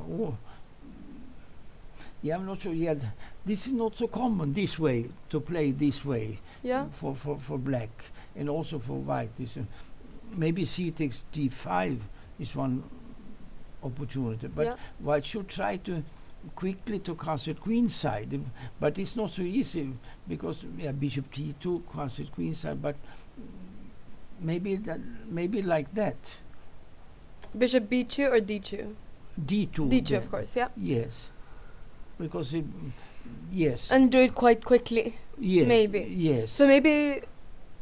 But maybe it will come the same thing there, because g4. Bishop d2. Or if I should take on d5 first once. Maybe this is also one possibility. Take bishop d2. But then maybe e4. E4 might be a bit. Yeah, that's. Okay, but can you play? I'm just wondering if you could play this. Try to. Maybe jump here, but yeah, I'm not sure. Yeah, this is all a bit dubious. Yeah. Yeah. So But maybe. But in the game, H3, starting to defend the pawn that he wanted to sacrifice. Yeah. Then somehow doesn't convince me this how white has. And here you don't think that E takes d4 would have been better? What do you think? Maybe with bishop e3? I'm not sure. And then castle. And then queen side. castle. Maybe Side. that could be played. Yeah. But yes, well, black might obtain the square d5 but white develops the pieces quickly then if he takes on c4, bishop takes c4 and bishop e3 and long castle and then that looks this I prefer for white than the game, no? Yeah, because I mean also it's stopping this knight from becoming so active. Yeah, no, this knight becomes quite active. It takes time for the knight. e5 in the game it became quite active on because e5, if he takes on c4, bishop takes c4. Yeah, so we can see this. Bishop takes c4. And knight b6, then bishop b3. This, I think, there to have pressure on the d5 square in f7 and so on. And then bishop e3 and long castle. The question is only but maybe black can play for long castle also because short castle is always dangerous because of g5. It is dangerous. Yeah, no, actually if black plays short castle it can look quite comfortable for white. Yes. To just, I mean, after bishop e3 long castle and play for g5, that could be quite dangerous for black. Yes. So he probably should castle alongside. But okay, then he needs a bit of development as well. Yeah. Maybe that takes a bit more time. I don't know, I just feel like in the game he just lost a pawn. Yeah. But maybe we will see how it looks like in the game. So, in the game, white played knight takes d4, knight e5, bishop e2, and as we saw, knight takes c4. Yeah. But okay, maybe the c4 pawn will also maybe become a bit... okay. b3 was played. Knight a3, queen b2. Queen b2. a6, yeah, it's okay, this. So, bishop there. Knight b5. Yes. Looks logical. Yes. Opening up the file for the rook. Bishop d3. Queen e7, yeah, looks good. The question is whether they are going to castle, both of them. I mean, white has only one choice, is to castle queen side. But if he should play king f1 or stay with the king just in the center, because white has the pieces are standing well, the two bishops and the knight, and with the idea g5 sometimes, but it's a pawn down. And black has no weaknesses exactly, so I'm not sure if white has enough compensation for some compensation he has for the pawn, but black has, as I said, no weaknesses directly. So no, yeah, because both of the kings, as you said, the question is for both kings if they where they should castle. Yes. So it's not only for the black king but also for the white king. So, but maybe, I'm not sure. I don't know if you could play knight f5 at some point, but maybe the knight wants to stay here. So it will be taken on f5. If bishop f5? Bishop, then I cannot take. Then bishop f5 is interesting move. Maybe. It is an interesting move. Yes. because then, as you said, if he takes, then well, then knight takes, and then that would be. This would be. And then G7 is hanging, and so on and here. And next move maybe bishop c, queen f8, bishop c3. And here it seems like there is compensation. Yes, now it's good. Now it's good. Yeah, now it's good compensation. Also, perhaps even g5 could be played and opening up the rook on the g file. Yeah. As well. So, interesting. Yes. Interesting. So of course there is some compensation for white, but he played b4. b4. b4 here. Knight e4. Knight e4. So b4. Would you say it's to play something like this in the future? Maybe he wants to have bishop c3. Because if bishop c3 right away, then black can play b4. Then maybe the idea is bishop c3. Yeah. It could be, yeah. No, definitely, of course, because if white would have played bishop c3 before, then b4 would have come. Yes. So that makes a lot more sense than knight b3, of course. Yeah. Yeah. So bishop c3, and to activate this bishop because that's a good diagonal to play for, from b2 down there to f6 g7. Yeah, putting the definitely. bishop on c3, yes. Definitely, the bishop here is not doing so much if on d2, but on c3 it becomes very active. Yes. Okay, so then white is getting some play.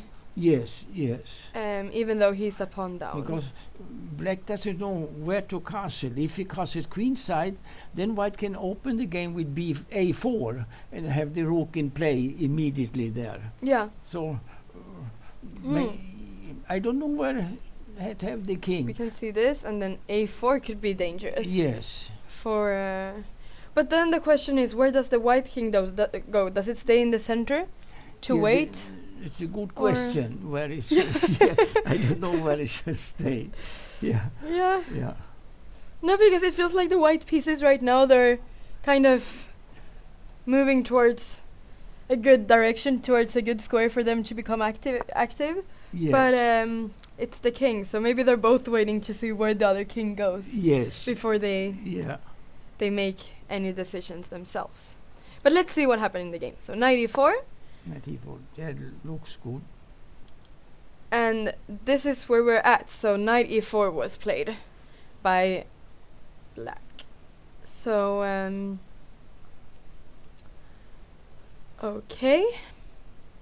Okay, of course, preventing then the bishop from going to c3 and, well, trying to gain the bishop pair. Yes. Knight e4 was a good move, yeah. Yeah, because now the question is, what does white do with the d2 bishop? Yes. And the b4 pawn is also weak here. Yeah, maybe one has to take on e4, but then it's not so dangerous. Interesting was your move bishop f5 before instead of b4. Bishop to f5. That would have been another idea here to play. Yeah, I like this move. Bishop f5 that you propose. Yes, it looks for me natural. Can you play this move here? Are the same, but then I can take on. Yeah, maybe you can do this also. I was thinking that if bishop takes c8, could this be an idea? Maybe you just take like that. I was just wondering if this was maybe something that black could play. Yeah, that is true. It is possible. Because of course, if queen takes, and there is. Then knight f5 is not dangerous. Yes, must take with the king. And I was just wondering how this position was. And king e2. King e2, and then I guess we have to take here. Yes. No, I was just wondering if this was dangerous somehow if maybe, I don't know, if c5 could come. Okay, maybe not now. Yeah, I'm not sure. I was just wondering how this position was. But here he has the idea of knight f5. Yeah. The knight gets a good square. And the queen is quite active as well. Yes. So maybe this is not. And he wins back the pawn. Optimal. Yeah. Yeah. So maybe this doesn't work. But okay. So maybe bishop f5 was interesting in this position. Yes, I prefer this than b4. I don't like b4 so much.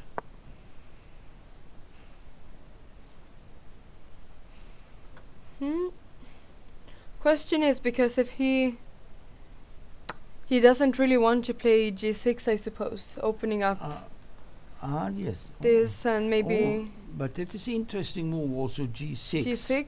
Yes. To stop knight f5 from coming? Yes. I was just thinking if this could maybe be a threat at some point, but this does also open up for the black rook. Yeah.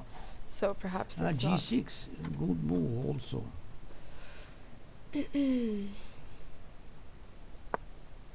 Yeah, no, then I don't know what. Yeah, I don't know what to do. Yeah, it's just a pawn down. Yeah, it's just a pawn down.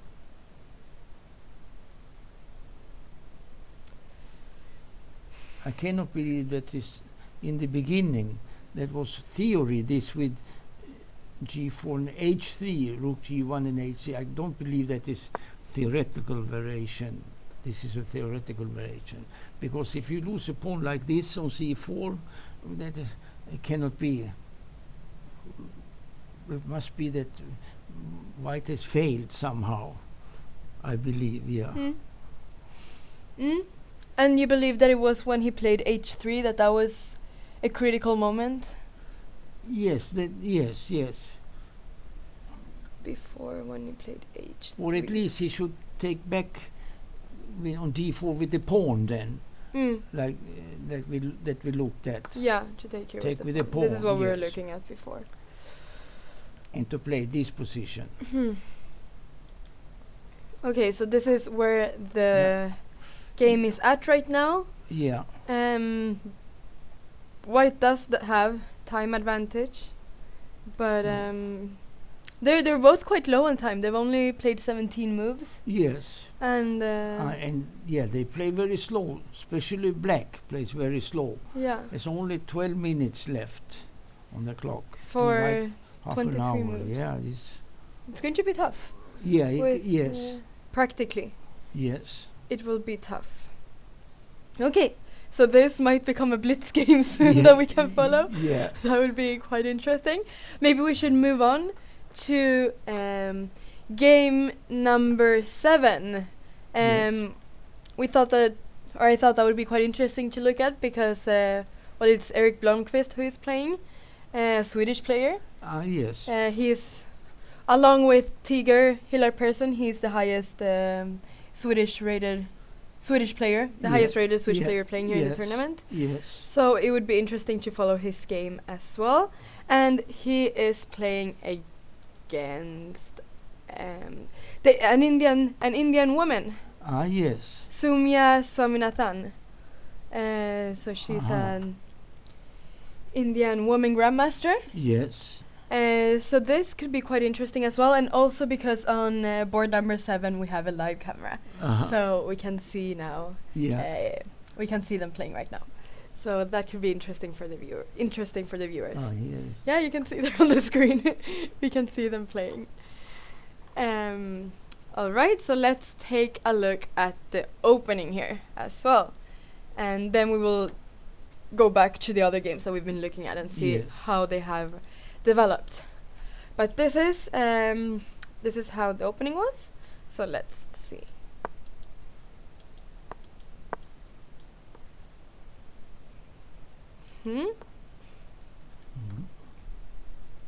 It has also become popular to play this knight f6 before a6 and so on, and to play this endgame that many players have played this endgame. It was not used so much before many years ago, but there was one Swedish player who used this variation with black. It was Åke Olsson. Oh, yes, and and he was very strong, very dangerous player, and he used to go for this end game with the black pieces, and but today, already some years ago, it had become very popular because of the Cramling used this against Kasparov when they played their match. They played the match once, and Kasparov didn't succeed to win one game with white pieces against this end game, and it's possible. That's why it's so popular today. Do you want to show us a bit of how this end game goes? How the theory goes? Instead of knight c3, castle, and let me see that I do right. Yes, knight takes e4, d4, knight d6, bishop takes c6, d takes c6, d takes e5, knight f5, it takes on d8, and king takes on d8. Black has the bishop pair and a double pawns there on the queen side, but and white is 4 against 3 on the king side, but the e5 pawn is a little bit too advanced, and black plays for the bishop pair in trying to use the bishop in the future and later on in this game, in this position, and white is trying to make use of his 4 against 3 on the king side, and this position is popular, and I think all the top players more or less have played this with white and with black, and but this was played by this Swedish player. He died quite many years ago now, Åke Olsson, but he knew this very well, this endgame. I saw him playing this even in some blitz at that time. Yes. No, I've actually looked at this sort of positions as well. Yes. And seen some games, and it seems to be quite solid for black. Yes. To play like this, it's not very easy. Yes. To break through. Okay, but let's go back to the game. It's always interesting to learn some more theory, though. Yeah. Here. So then they. Yeah. Yeah. Then we have this. What's it called? In Swedish we say fyrspringarspel. Yeah. Yeah. 4 knights. 4 knights. Yeah. Yeah.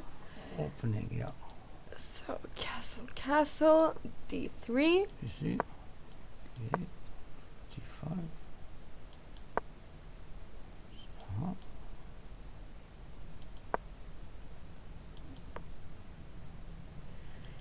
h6. Okay. So is this all natural moves? Takes. Knight d5. Yeah, this looks okay. Queen d8 has to be. a4 looks good too. Yeah. Rook b8, yes, normal. Very normal. b5 was threatened. Takes twice and takes on b4. Yeah, this bishop has to be taken, otherwise if it goes to c5 or to f8, even to f8 to preserve the bishop pair, it can be good for black in the long run, no? So white exchanges. If it would have gone to f8. Right, and g4, breaking in the center. Yes. Yeah, has to be taken. Is this all theory up till now? Is this all theory? This I don't believe this is theory. I don't believe. I haven't seen this before.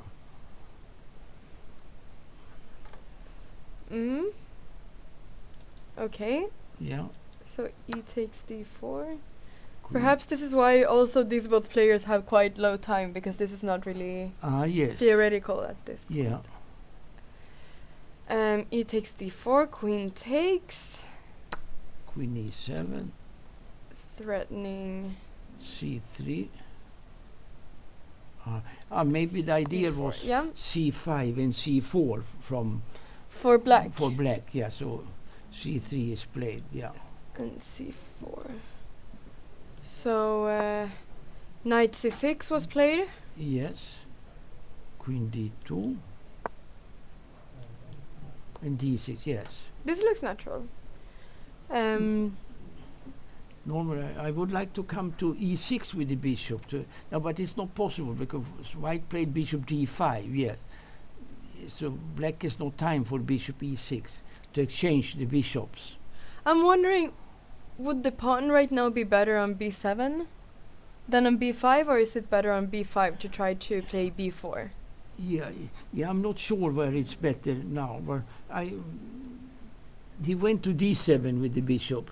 Then he has a chance, perhaps, if the knight moves in the future, to play bishop e6 to exchange that bishop, because bishop b3 is disturbing. There's a good bishop, yeah, and this is good play by Blomqvist, bishop d5. Yeah.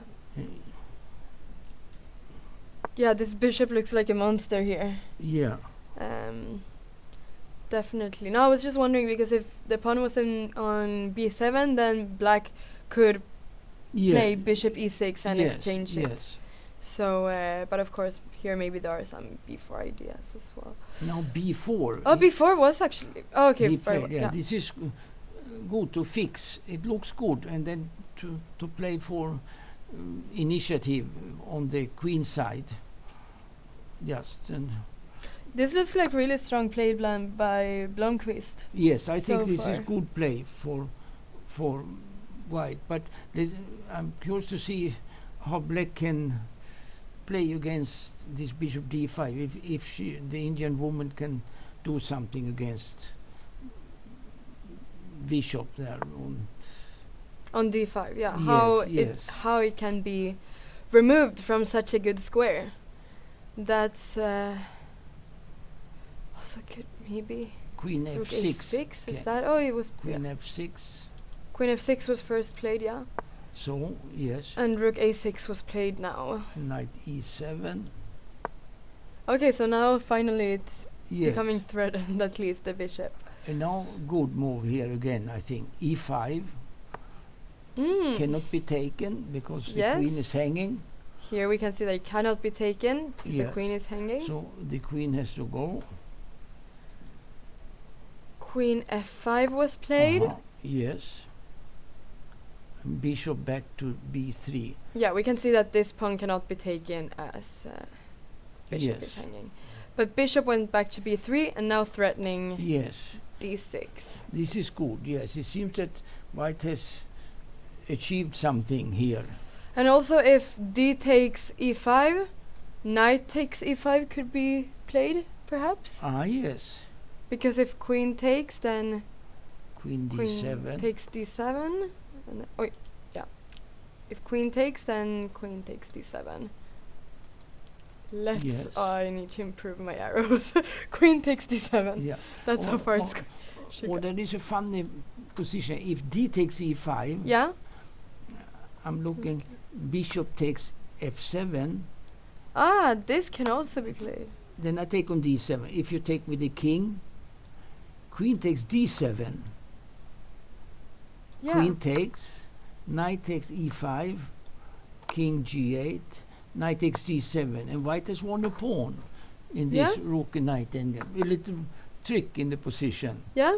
This is very good for white. This black cannot do, but what can black do in the position? This looks very strong for white, especially the fact that you have exchanged so many pieces as well in comparison to the other variation. Yes. Where you don't enter an endgame like you do here. So this is a really nice trick in the position. So question is, what should, let's see if black has played anything. What should black play here then to avoid this line? Yeah, I don't really see.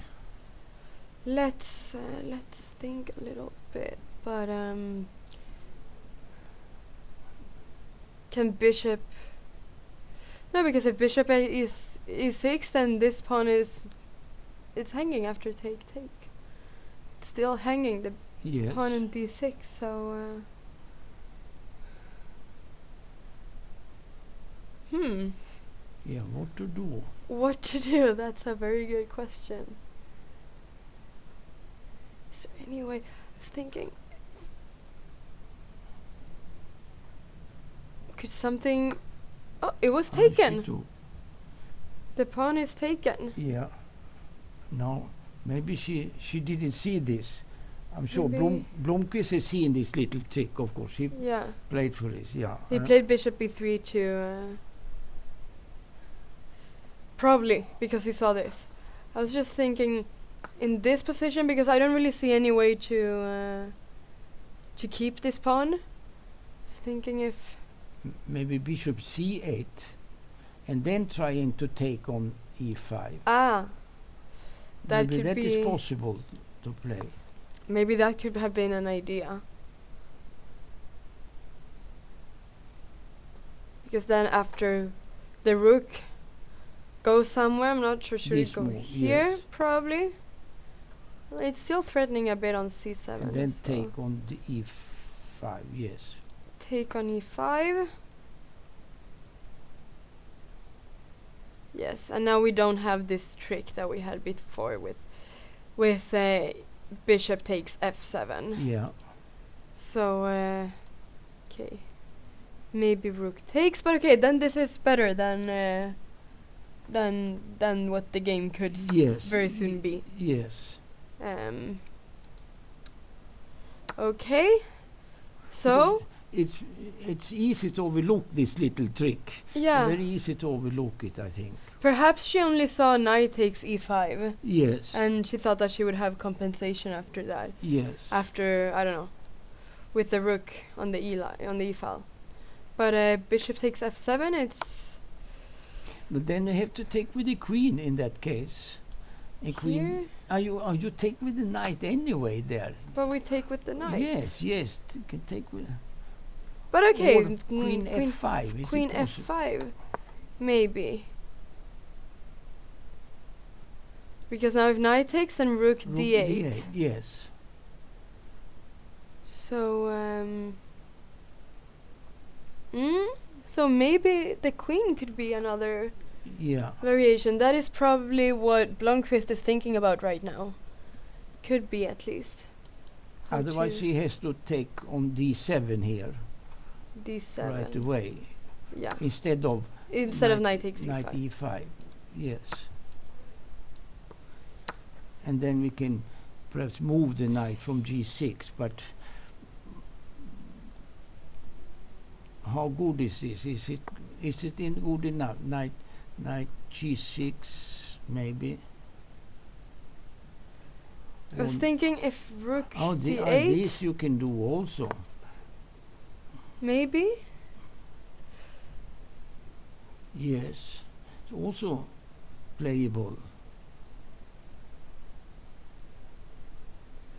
I also want to remind everyone that we have it, if you're watching this through Twitch, then we have a chat in Twitch where you could write any suggestions you have for the stream, or if you have any move you want us to analyze or any questions at all, you can always write to us in the chat.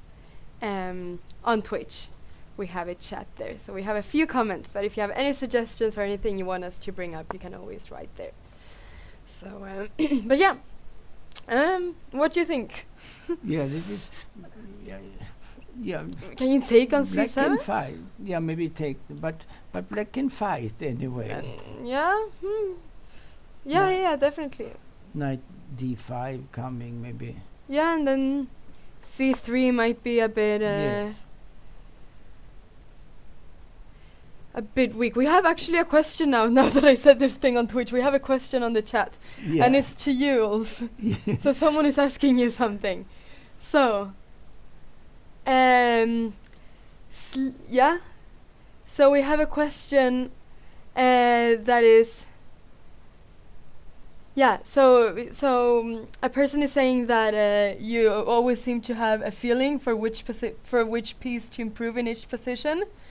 And he's asking if there's a way to train this, how to improve your skill to know which piece to improve in the position. Do you have any tips for that?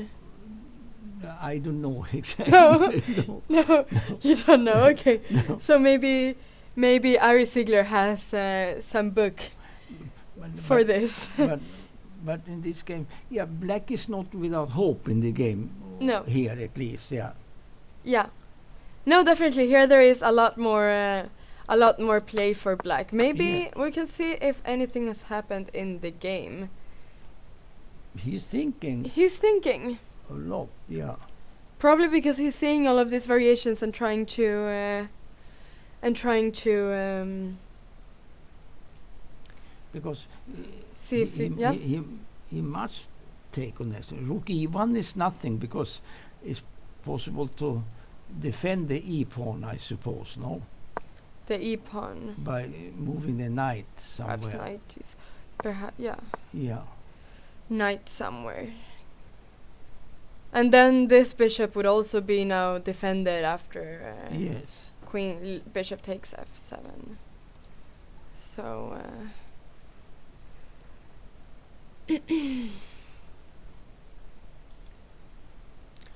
yeah, this game will also become very interesting because it seems to be, or it could become very tactical. Yes. And soon both players will reach quite low time. Both players will reach quite low time very soon. They only have 14 and 15 minutes left. Yeah, that is so a dangerous situation with so little time. Yeah, there's so many things that could happen. So this will be very interesting. Oh, we have a lot of interesting games now to follow with little time. Okay, should we maybe go back to the first game that we were looking at? I have one idea. Can we look at the game of your father? I would like to see. You want to see the game of my father? Oh, Juan. Okay, let's find the game of him. Juan is playing. Yeah? Alright, let's find it. I'm gonna find the game of him. He is... Let's see where he is. There are a lot of games here. So, okay, right now I cannot really find it. Ulf, while I'm trying to find Juan's game, there is another question for you. The same person is asking if you had any chess hero when you were younger. Did you have anyone you were inspired of when you were? Well, I like most played, but the first one I got to see Paul Keres when I was very young, even to play in a simultaneous exhibition against him in Örebro. And players from our club in Arboga went there, and Keres played with, I don't know, 30, 40 people. And it was a simul. Was it a simul then? A simultane, yeah. And that was a big thing to come there to play with him, and I liked very much. But of course I have many favorites. Yeah.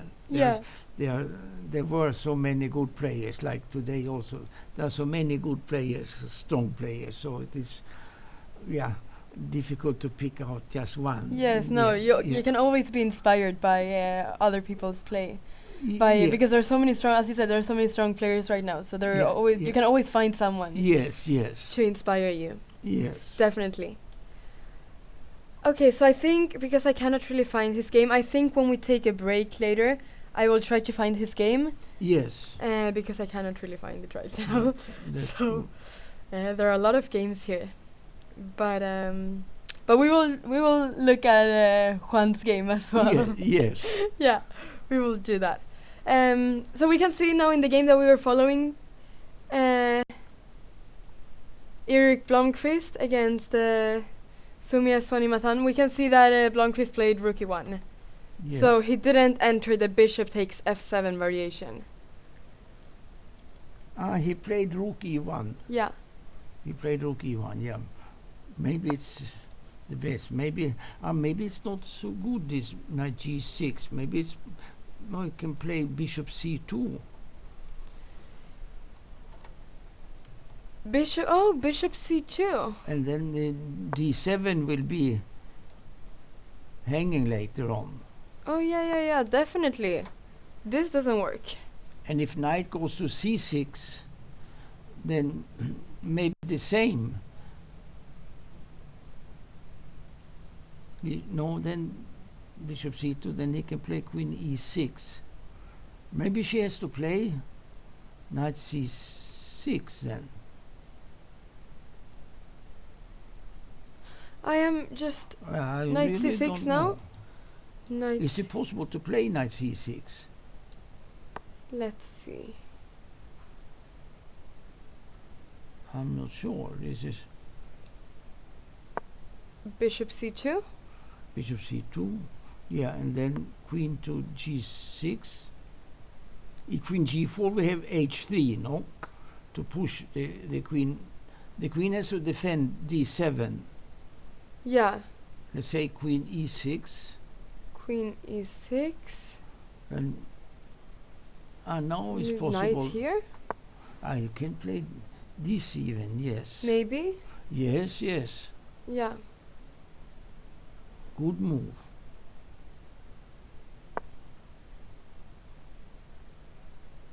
Okay. Yeah, it is. Maybe it's queen here could be played. Maybe there, maybe queen d6. Maybe this simply works for queen d6, yes. Queen d6. Yes, this is good too.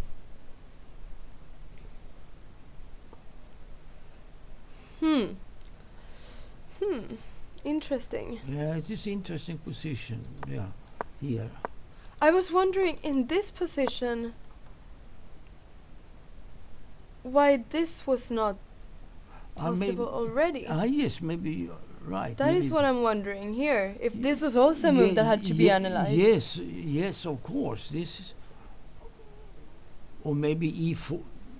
Maybe he must play e4. Otherwise, he's losing the piece, no? Yes, that's what it seems like. Because the queen cannot really, I mean, if queen g4. If queen g4, h3, yes. And the queen doesn't really have anywhere to go. Bishop c2, yeah, e4. E4, and... yeah, and then if knight e4, he plays just queen e5 or queen g5 maybe even. No, queen, yeah. e5 or g5. But okay, there is a pin here, so I was wondering, I don't know if... But maybe can we play not with the rook, but... See there. Wondering if you could play rook e1, but then after knight c6, then it's probably very similar to what we were analyzing before. That position. So, I'm not sure. Looks very dangerous, but maybe that's all it is.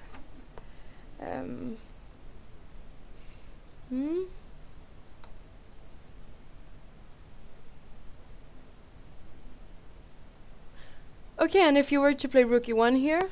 Yes. Was it knight c6 that we were looking at before? Yeah. And I was wondering if you could perhaps play something like this, threatening the pawn, but maybe that's not really... There isn't really any good square for the queen either.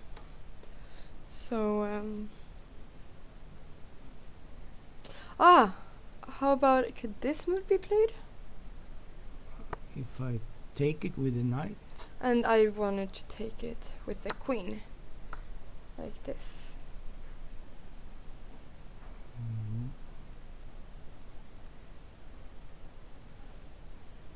And then threatening the pawn on e4 maybe, but yeah, this is possible too. Yeah, I'm not sure what to do with black. If I play rook d8 or bishop e6. Rook d8 is perhaps a possible move, but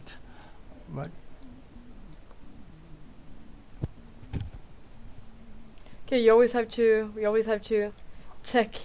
There's a mate on the 8th rank. Yes. Of course.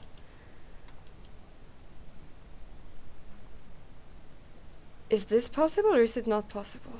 This maybe, yes. Not sure if it's completely if it's too early to do something, because it feels like everything is pinned. Maybe this is... this is true. It is... There's a pin yeah, here. yeah, you are right. So maybe, I don't know if something... Bishop. Maybe bishop. Can this be played? There, yes. Bishop c6. Okay, but then maybe queen takes... There is this yes. tactic, so you are perhaps right. it's not working. You are right. But and if yes, bishop c8. Bishop c8 is threatening the rook as well here.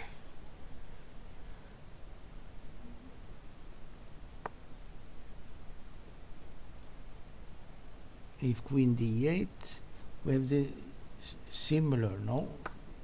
From this, take on f5 and take on a6. And now it's... This is probably okay for black somehow, I believe. White cannot really move its rook either because of the mate on the 8th rank. Yeah. So perhaps black has time to get everything together. yes, I believe too. Yeah. But this was very tactical though. Yes. So there are many possibilities. Yeah. Which okay, let's see what has been played. Yeah, she's thinking. She's thinking. She's thinking. Only 5 minutes left. This is very low time for 15 moves in such position. Yes. Very dangerous. Yes. Very dangerous.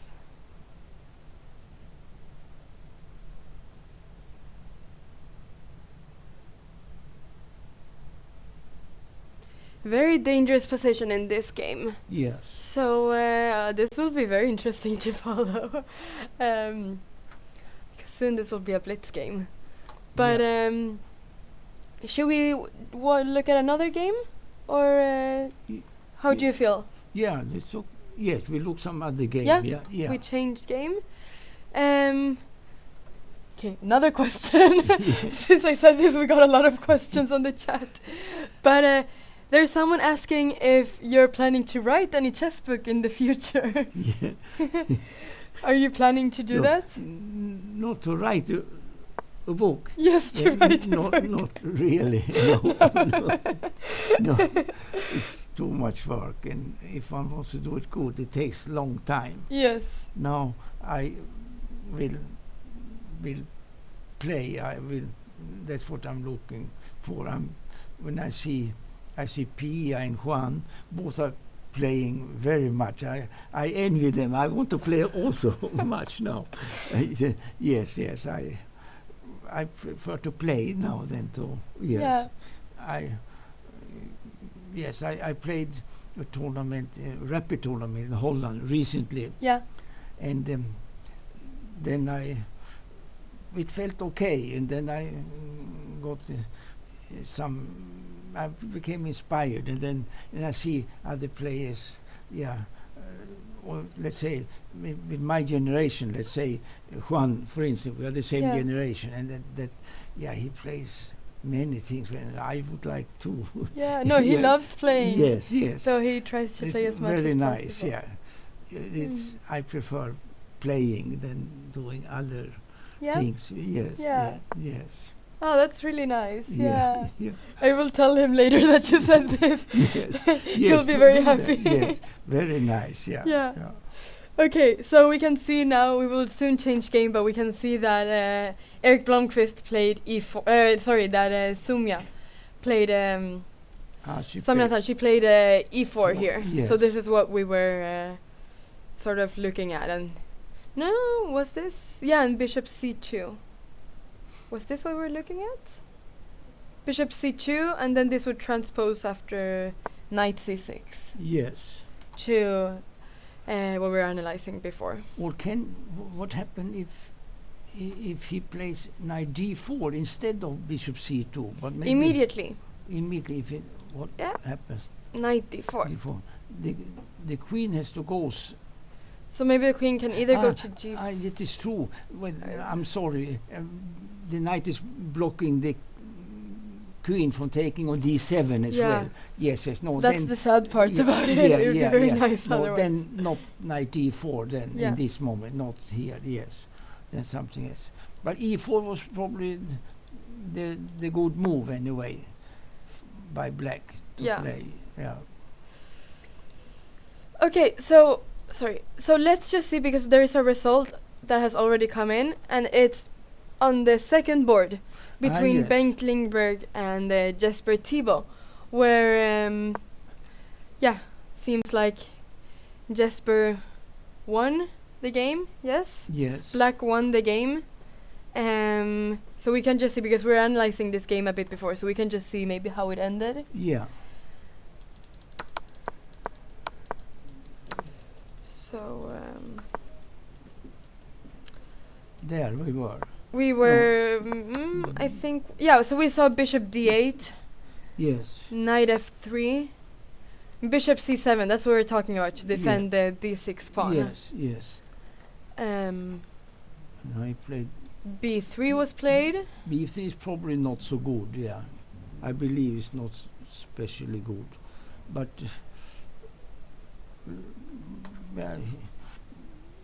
it opens the game for black on the queen side. Better maybe not this. Maybe to force black to have the pawn on a3. Yeah, then that when be b3 dangerous also. Yeah, with on the playing on for mate on b2, so to say, to play on the black squares. Yeah, because now this is. Making it very flexible for black to see, okay, do I want to play a3 or do I want to open up the a file? Maybe, or do I want to open up the a file? Yes. Here, so perhaps it's a bit more, gives a bit more flexibility for black. What happened here? Queen e7, yes. Yes. Rook d3. Rook a5 was played. Yeah, good. Rook d4, he wants to attack the b4 pawn. I see. So this, okay. The b4 pawn is a bit weak, so yeah. But black goes for the a pawn there, rook to a8. Now it's... So here we can see the plan with rook a5 was to double rooks. Yes. On the a file. Bishop c4, a b3, bishop e3. Yeah, he can absolutely not open up the a file with with both of the rooks. Yes. There, so. And now comes but he can take here. this. He can take just there.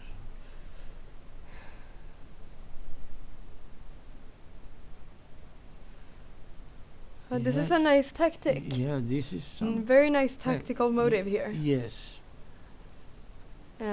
That perhaps Bengt Lindberg missed. Perhaps white missed. Yes. That black could take on right away. Yes. a2. It is possible. Yeah, he missed this. The idea is that after bishop takes a2, there is queen a5. And it's... Yeah, he has to play c4. Yeah, has to play c4 to protect with the queen on a2. Takes en passant. Looks very dangerous for white. Yes.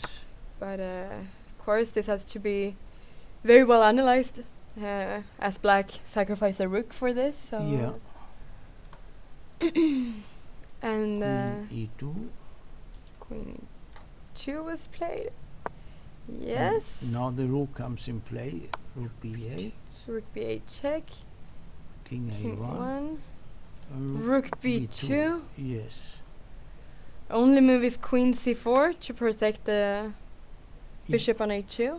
Yeah, maybe it's necessary to take on b2, but this should be, I suppose, a lost position, because the black king is safe and the white king is not safe there. But he has two rooks. He has two rooks for the queen. For a queen and a pawn. No, it is. 4-5. Material is all right, but white has no real play in the position. No, and it's very open. The white king. Yes. Could an idea be to play something Like, okay, not now. Okay, of course, this pawn is hanging. Of course, sorry. But I was thinking to activate this bishop somehow. But of course now it's... It should be very good for black anyway, this position. The two bishops as well. Probably he will win an exchange somehow. Yeah. Yeah, definitely. I think so with the bishops. Yeah. But maybe was... We can see what happened in the game. Maybe it was... it would have been a longer game if queen takes b2 had occurred. Yes. But rook b2 was played, as we said. Rook b2, queen c4, bishop b5. Yes. And he took on c7. Yeah, he has no choice now. No. So... But it's hopeless, then it's hopeless. Yeah, so... Probably queen takes b2 was... He had to do it, even if he would lose. He had to play this and try. And to fight that way. Yeah. To try to fight at least, Yeah. No, it was over. Queen takes c7, queen takes c7, and resign, no? And he resigned. Yes. This looks... Well, this should be completely lost, right? And we could see that the way white played, now we see h4... means nothing in this type of position that they played. Yeah. White didn't succeed with anything in this game. Just black developed and then just white was just killed. He opened himself and was just killed on the queen's side. Yeah.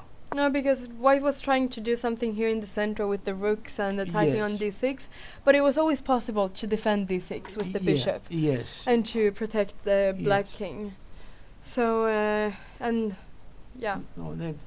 white could never achieve anything special against a black king or anything. Exactly, and it's like a soccer game. If you play, one team never comes to the middle point of the ball is always inside the area. Defending, trying to hold the ball. Yes.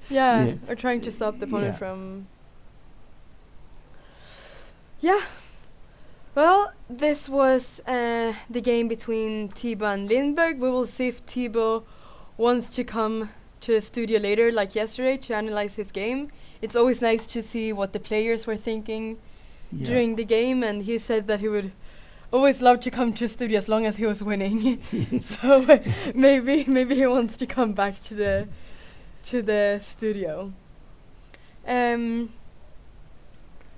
Let's see. If we should take a break soon, maybe, or if we should look at some more game.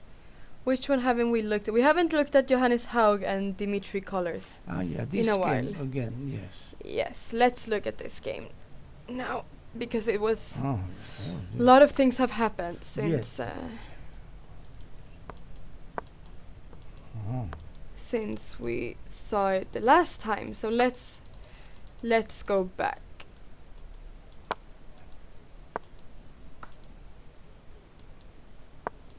Yes, here we were some around here. The knight on c4. Changing the bishop for the knight there, yes. We saw this, queen e7, b3.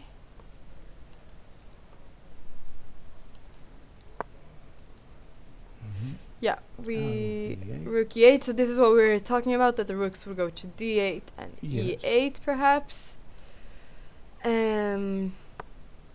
Bishop e3. Yeah, that's what you were saying with f4. Maybe the plan with this rook. Take. Knight. To attack the knight on c3. Yes, attacking the knight. Yes. Yeah. Queen c2. h5. So. He's trying to play for the black squares, because h4 is maybe not so nice to play for white, because then black can come back to e5, or he can go to f6 and place a knight on g4.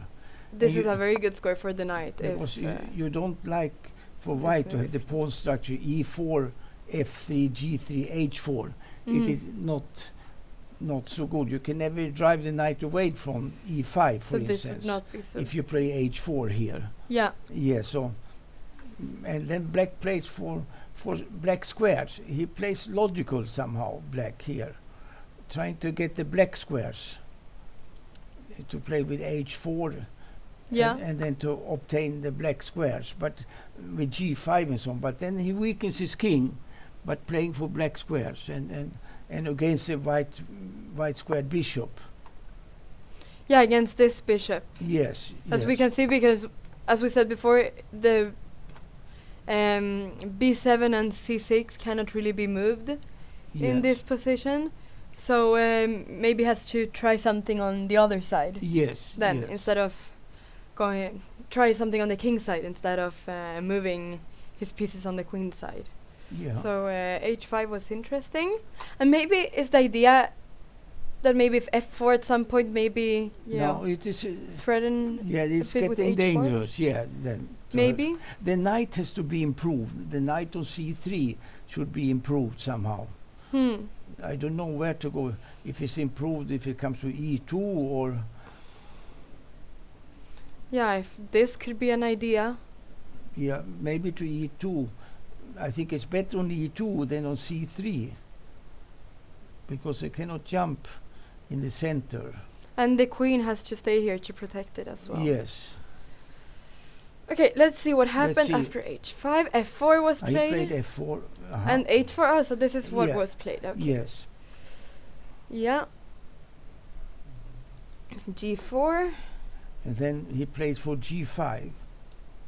Knight f8. Knight f8 he played.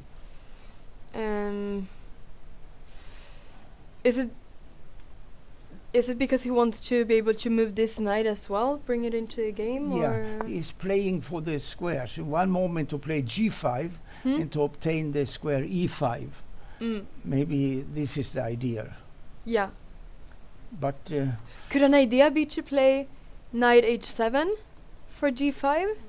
Also possible, yes. Or perhaps g5. Wait, sorry. I was thinking because white play g5? Yeah? The knight to c3 is not in play, so to say. White needs to move this knight, I think. Probably to e2.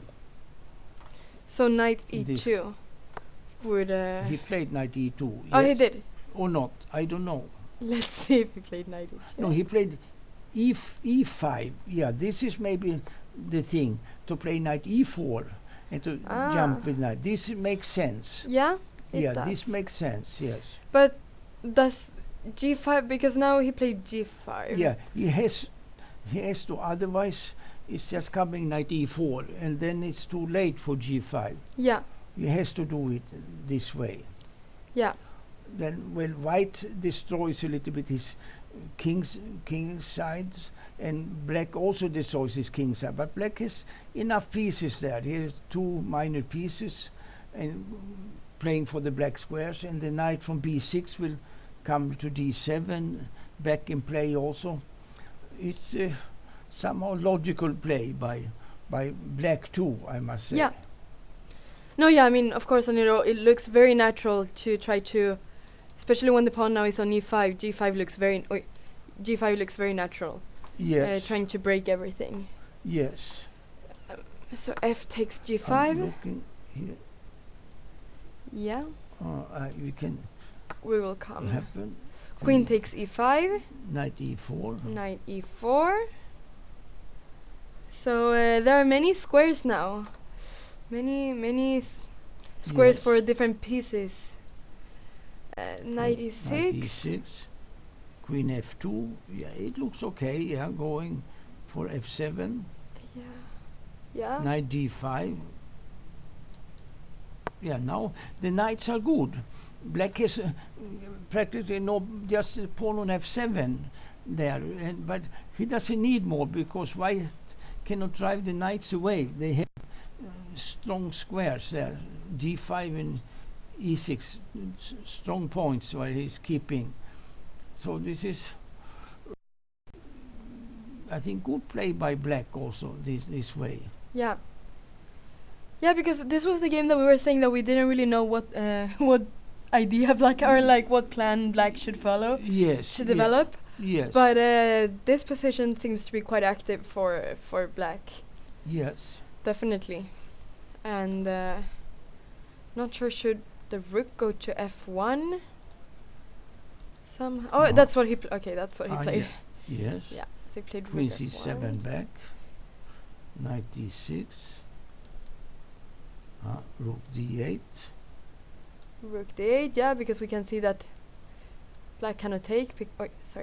Black cannot take because f7 is hanging. Yes. So rook d8 was played. Knight f7. Knight f7. But now maybe. This looks. Maybe. Yeah, he took on d8. And he took on e3 here. Although it shows, we can see it already on the board maybe that he took on e3. Yeah. So He knight took takes there. e3. Took on e3 and he took on d8. He took with the queen on d8. With the queen, this is all very tactical. Yes. So we're going through many moves right now, which are And quite tactical. Queen f7 check. Yeah, because well, as we can see, queen cannot take here because of this bishop d4 pin. Yes. So queen f7 was And played. Then what happened? No, king no. Queen took first on h4, maybe. No, No, that pawn is there. No. that pawn is there. So it was queen f7 that was He played. played queen f7. Queen f7. Yeah, sorry. So Maybe he makes perpetual check. King h7. King h8. yeah. King h, and then he gave a check on h5. Came back, and white came back also to So f7. this could And perhaps. king h8. King on h8, and that's the actual position. So this is the actual position. So we can see that having the board or having the live camera kind of gives a more updated game. So here, of course, Johannes Haug has the opportunity to make a draw if he wants. No, yeah. Can he continue here? Let's or see is if he it can. does What he- about, let's just see, let's just put some, what about this move, for example? Okay, of course, sorry, g5 No, is hanging, he that's made the threat. draw. They he- made a draw. Yeah, they made repetition. They made a repetition, so yes. Queen h5 again. board one ended in a draw. Yes. So this game ended in a draw. Should we see if there could have been any other thing that white could have played? Yes. Perhaps? Here, if it is possible, some other move. This, of course, knight. So the pawn on g5 is hanging. Yes. So this is what white, what black is threatening right now. And the rook on f1 is also hanging. Many things are hanging. Yeah.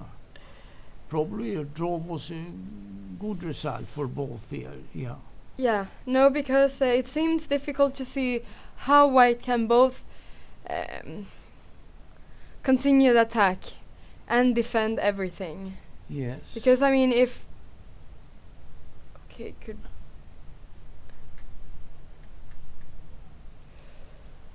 I was thinking if white would just move the rook somehow. Yeah. Yeah, then there's this check here, right? And there's a check coming here as well. Yeah. Yes. So, king here, there's a check here. So perhaps it wasn't so easy for white to continue. No. This, It was safer to make the perpetual there. yeah. Yeah.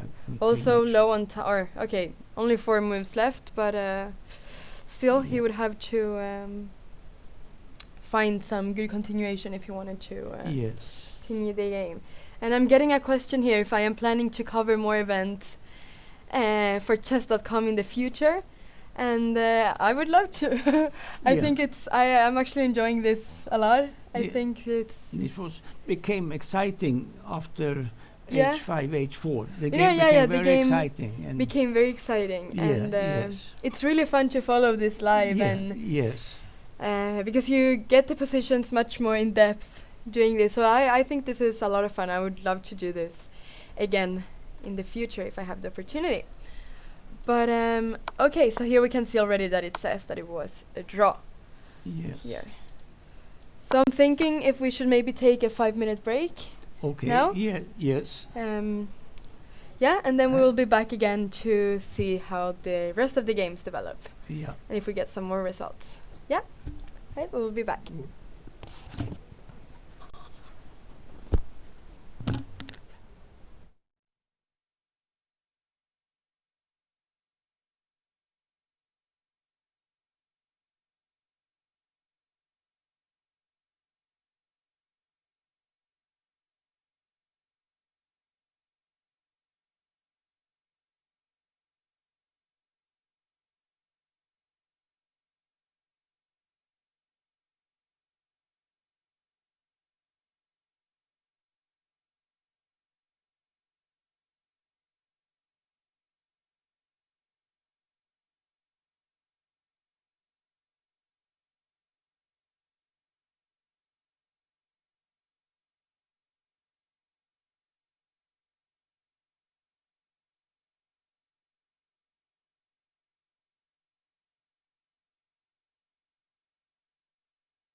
We are back now once again to continue covering some of the games here.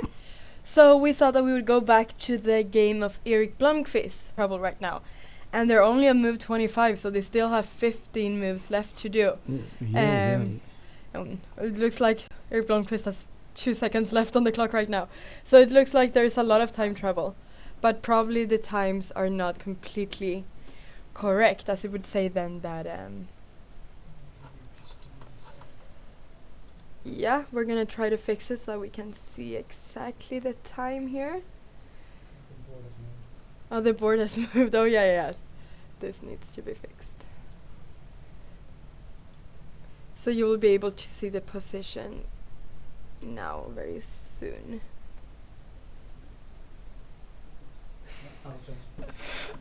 Okay. Okay, we will fix this. But in the meantime, we can just go through a bit of the results. So, as we said, board 1 became a draw between Colors and Haug. Board 2, Thibaut won against Lindberg, and board 3 was also a draw between how that game ended after. But okay, so here the times look a bit different now than what we saw before. It said that Erik Blomqvist only had a few seconds left. Now it looks like he has 30 minutes left. So I'm not sure if we should completely trust the clocks, but it would be nice if we could see here, position, if they had time trouble or not.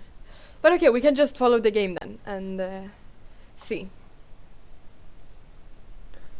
So, after rook e1, which was the last move that we saw e4 as well, then Blomqvist played bishop c2. So we were also, so this is what we're analyzing, bishop c2. Yes. And knight c6, so this is exactly what we were analyzing, so it became like we thought it would be. Oh, sorry. So you went. Wait, sorry, let's see what happened here. So the position has developed a lot since. Oh, it has developed a lot. Okay, so here we go. Okay, sorry. After e4, knight h4 was played, not bishop c2. Yes. That was just our own analysis. So queen g4. We can see here what happened. h3. Yes. Queen h4, because he can't do this because the bishop on d7 is hanging. Yes. c6, g3. It to stop the rook from coming in, maybe. g3. And now the queen can also defend here. Yes. As the pawn is blocking the rook on the a6. Rook takes e4. So this pawn was hanging, the pawn on e4 was hanging. Rook takes e4, rook d8. Queen g4. Looks natural. Yes. Knight g6 was played. Rook a7. Okay, so there has been many moves now. Position looks quite different from before. But in terms of material, it's equal. But we can see that there is some threats right now on f7. Yes. Yeah, white is good pressure. And the bishop is stronger than the knight. The black knight, is inferior towards the bishop. And Blomqvist has played nice game, I think. Yeah. Very nice, definitely. Yes. So let's see how this was able to be defended. So rook f8 seems very natural. Okay, I'm not sure. Rook e3. Rook f8. Well, there should be, if you Yeah. It's not the move that you like to do. Knight No. h8, maybe, but Knight h8, yes. Yeah. No, because if knight here, then probably rook f4 yeah. comes. But knight h8, you can play Knight h8. rook f4, maybe. So that is the problem with moving the knight. Yes, yes. Perhaps that But the rook gets into play Yeah. as well. I'm thinking knight h8 only to have a passive knight instead of a passive rook, no? Because knight h8 looks ridiculous actually, but actually it is ridiculous, but it will try to save the game. It's a good try, of course. No, but it's true. If the rack, if you could choose between having, well, an active rook or an active knight, you would choose to have an active rook Yes, yeah. instead of the active knight. Yeah. So of course it makes sense, but rook f4 is the problem with moving the knight. So rook f8 perhaps was the best try. Yes. Rook e3, knight e5. Yes. Queen e2. Queen. So we can see that they are they are past move 40. So Yeah. that is probably why the clocks are a bit weird. So probably during these moves there was a lot of time trouble Yes. while they played all of these moves that we're looking at right now. Yeah. So okay, but knight e5, queen e2. Knight, yeah, must go to c4, but then it's losing a pawn. Losing pawn, but still maybe it's possible to fight with pawn down here, but I think so. You can fight here. Was this necessary? Yeah, knight c4. Probably it is needed to play knight c4, or otherwise this ridiculous move knight to h8 that doesn't lose the pawn, but c6 will be weak. The knight is too far away. So black tries to close the diagonal, the bishop diagonal, by any cost, and is ready to give a pawn in order to get rid of this strong bishop. So that the rook can be active again. Yes, it's understandable that she gives the pawn. Yeah. Okay, so so maybe now the times are a bit, or the clocks are a bit more accurate. But queen e2, knight c4, take. So black sacrificed the pawn then to eliminate the bishop. Yes. Rook d2. So black is trying to get a bit of play himself. Yes.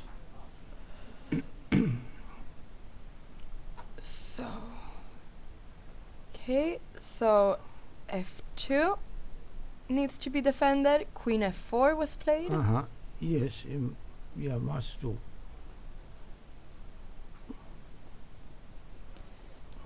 Yeah.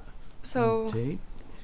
creating some double No. pawns here, but at least entering and Yeah, black will have one Okay. passive rook also here. It's not so nice for her to have. no, Have of that. course not.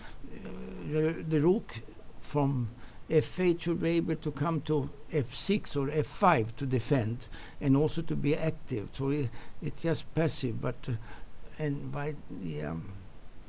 it's not easy. It's a pawn down just. Yeah, because I mean, if the rook comes down to e7, then of course yeah. she will have to stay here with her rook Yes. on f8. Yes. So let's But- see what happened. Rook fd8 was played. But maybe I have one idea. Yeah. Instead of rook d8, Let's see. maybe rook d6. Rook d6. She sacrificed the f7 pawn in the game in order to get both rooks out in play. But maybe this to play rook f6 and then to free the other rook. Yeah, so if rook e7, then rook f6. Yes. And then first this is to be defended as well, the pawn on f4. Yeah, this would be okay. And then the rook on f8 is free to go. Yeah, definitely. This is a really interesting idea. And then maybe rook d8 or rook somewhere else, depending on which file gets free for the rook. Yes. So yeah, this was a very interesting idea to try to use this rook. Yes. As this rook is more active on f6 than the rook on f8. Yes, yes. Would be. Because the f6 rook defends and also attacks. Makes two things. Yep. So this is good. Definitely. So perhaps this would have been a better try to hold the position. I think better chances to hold, but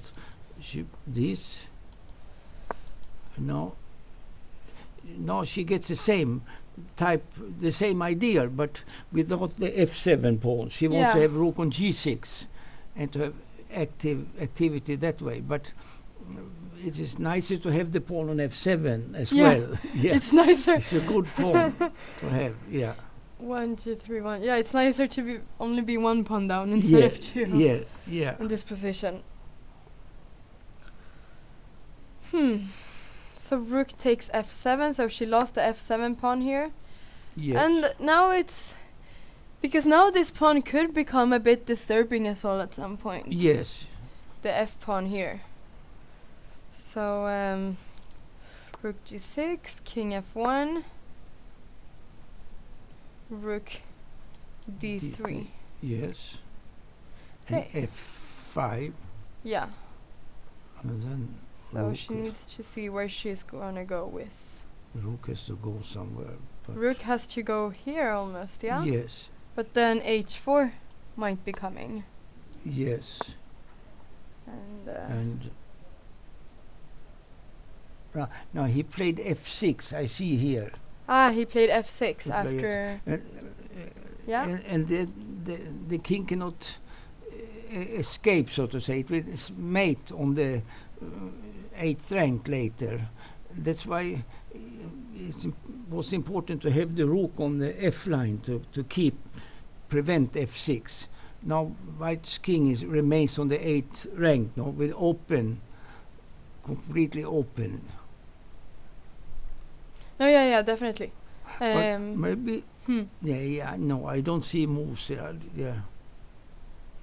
No, it was really important to, but it was a really nice idea that this idea of going back with the rook and placing this rook on placing it on f6 instead. Yes. To avoid all this.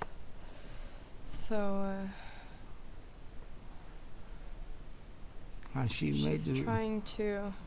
She made a good move. Yeah. Anyway, she's fighting. She made the best out of it. Anyway, we rook there. So. F cannot take on g7, of course, because the rook is hanging. Yes. So must take with the rook. Must take with the rook. And then you take. And if rook takes, king f8. Yes. And then she is fighting good. Yeah. Because if rook here... This take on h3 first. Take on h3 first, yes. And then on c3. But of course, and then this is hanging as well. But this was the only way to fight at the end, this last move of black. Rook f3. But I'm wondering if she's perhaps this move... Pawns 1, 2, 3, 4, 5 against 1, 2, 3, yeah. She's still 2 pawns down though, but it's the best she could do from the situation probably. I'm just wondering if perhaps this move here could come in a position like this, rook g3, as the rooks cannot be exchanged. If you take with the pawn, now he takes with the rook. Okay, let's just see how the game is going. This is right, yeah. So he took with the rook. Rook takes, and this is exactly what we were looking at. The position we were looking at, and king f8. And 1, 2, 3, 4, 5, 1, 2. Yeah. She can fight a little bit, yeah. Many pawns down, but she can fight a little bit. Yeah, she did the best, I think, when I see this, the best in the difficult position. So it was a nice move, rook f3. Yes. No, yeah, it was a nice move, rook f3. To at least get a bit more active. But yes.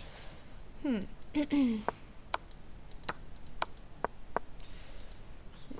rook f3.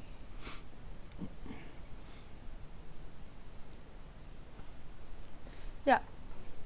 No, yeah, because now white needs to take on g7 somehow.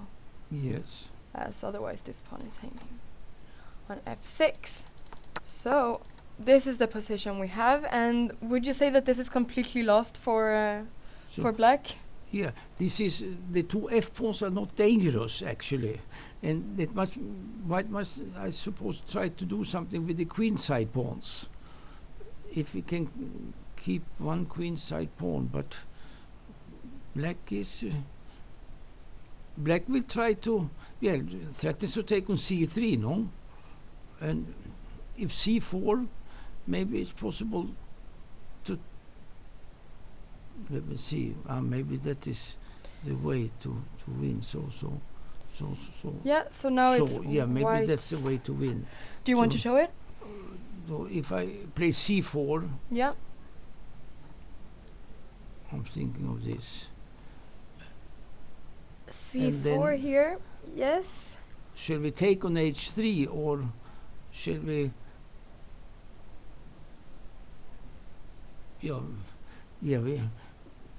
Or maybe there's no time to take on h3. I don't know. Maybe no time. Maybe to play rook b3. No, but one has to take this pawn. We can see. We can look at both variations. So if we take on h3 first, and then I was thinking to push the pawns, but maybe it's not enough time. But she did the best anyway, yeah. Do you want to play b5 here, or how do you want to? Yes, b5 I was thinking. Yes. And takes. b5 takes. Take rook to b3. Rook to b3. And then rook b7.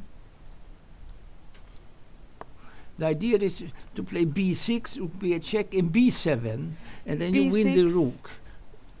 So the idea is to play b6, rook b8. And b7, yes. And then you win the rook, because the black king has to stay on f7 or f6. Yes, and then we see this idea. Oh, but he has maybe even...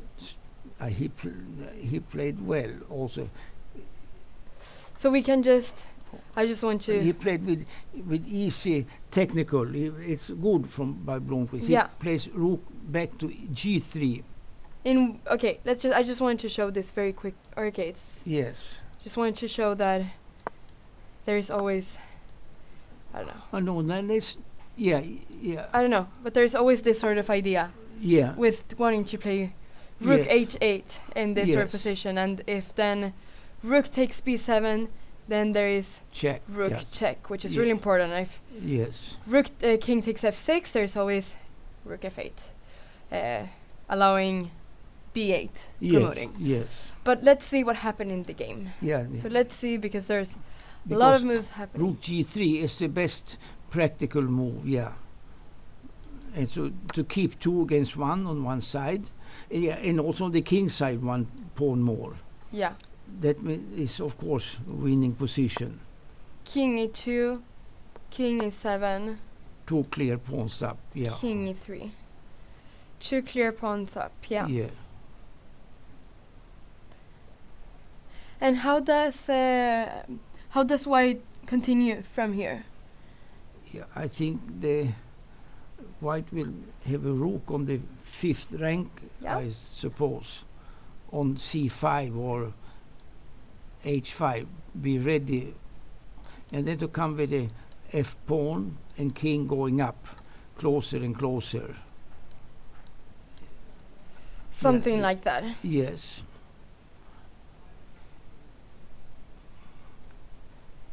I want to play rook g. I want to put the rook on c5 or on h5, and then to improve more and more with the extra pawns. Just. Is there any possibility of doing it by playing rook f3? Maybe this, yes. Rook f3 and then maybe... Yes. Because if check, then perhaps king can go up? Yes. Yeah, that is good. This and then we have the possibility to place the rook on the 5th rank. Yes. And then little by little you come with the extra pawns. Yes. Yeah. Yes. So this should be very difficult to hold for for the Indian player. Yes. But she did the best out of a difficult situation. Yes, I think so too. Got into this position. Yeah. Very tactical. Very tactical. Yes. The game. So we can follow this game. Let's see if there are... Maybe we should see how this game on the 3rd board ended between... Before. Did it end after... Did they take a draw here after knight e4? This was a position. And this is the last position I can see here, so... Perhaps... Yes. Oh, no. There was... Okay, good. I just had to... Thought it ended there. Seemed very very strange that it would have ended after 17 moves. So let's see what happened after knight e4. Yes. So knight e4 and yes, he decided to take on e4. D takes e4. With the pawn. I would prefer to take with the queen. With the queen, we can see. No, yes, I would prefer with the queen.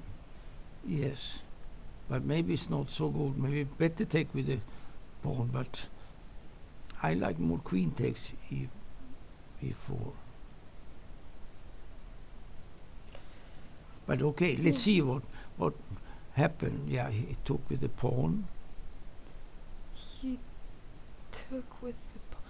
I'm just wondering here in this position if maybe this is a very strange move, but I was just looking. Okay, but then perhaps there is long castle after. Let's just look. But okay, the knight is very centralized here, so probably doesn't. No, and there is bishop here. Let's forget this. Let's see what happened in the game. Yes. So pawn takes e4. Bishop c3. Yes. Yes, to activate the bishop, as we said, through this diagonal. Yeah. f6. Stopping the bishop, perhaps from becoming as active. And now, finally, white decided to play long castle. Yes. Because we were thinking that we didn't know what the white king should do, nor the black king, but white made a decision to castle alongside.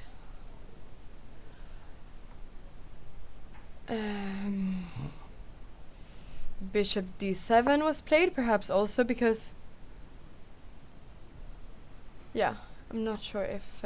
do you think that black should castle alongside or short in this position with f6? Yeah, it's also possible to castle on the queen side, yes.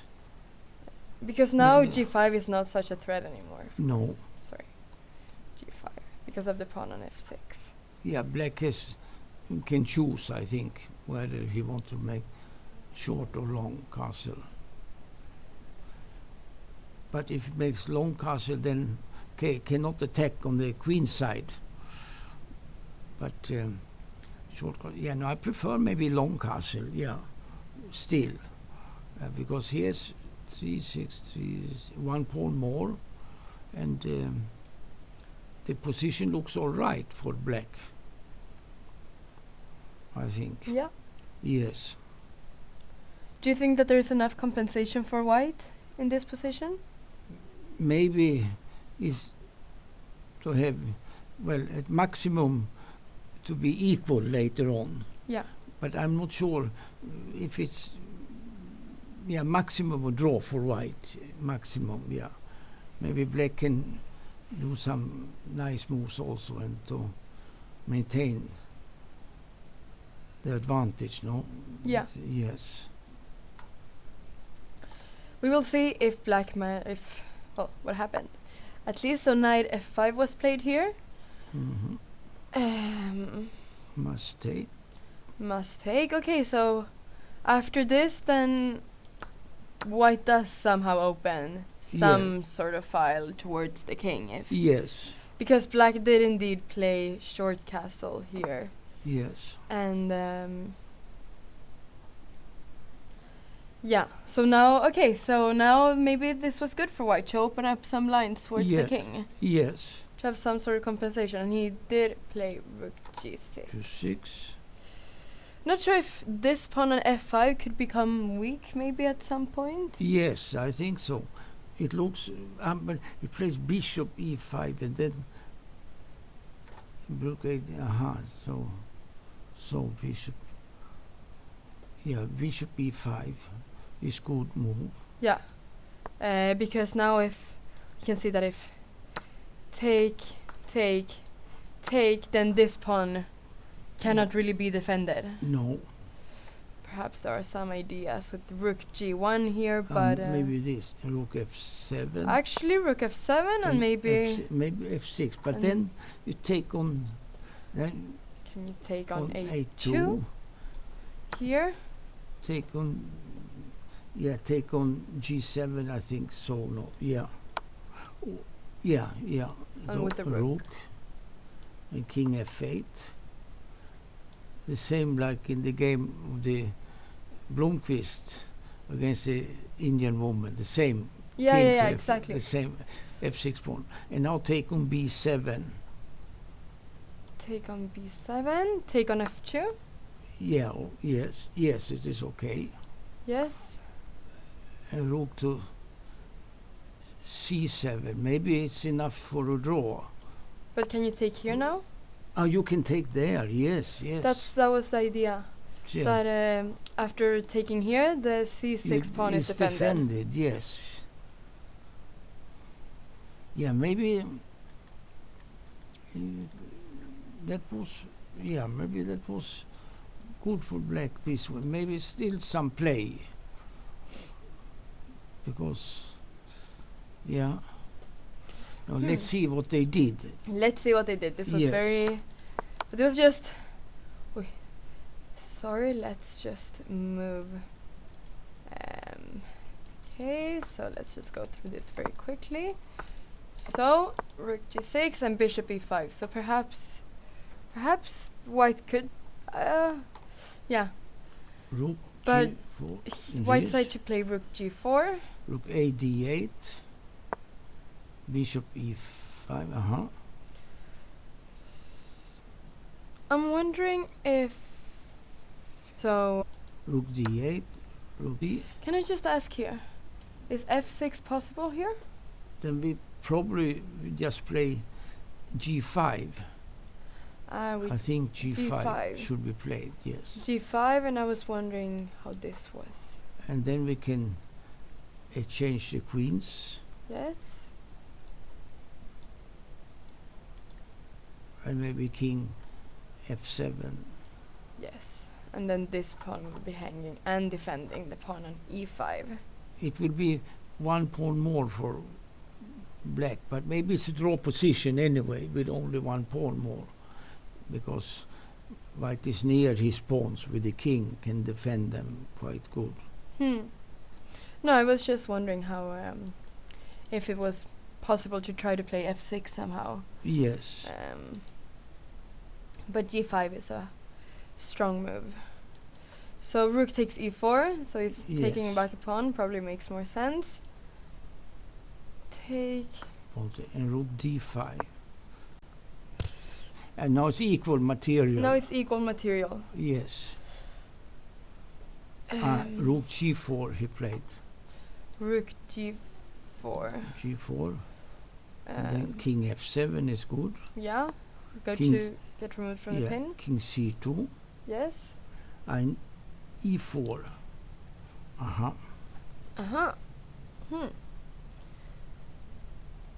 So maybe to have rook e4.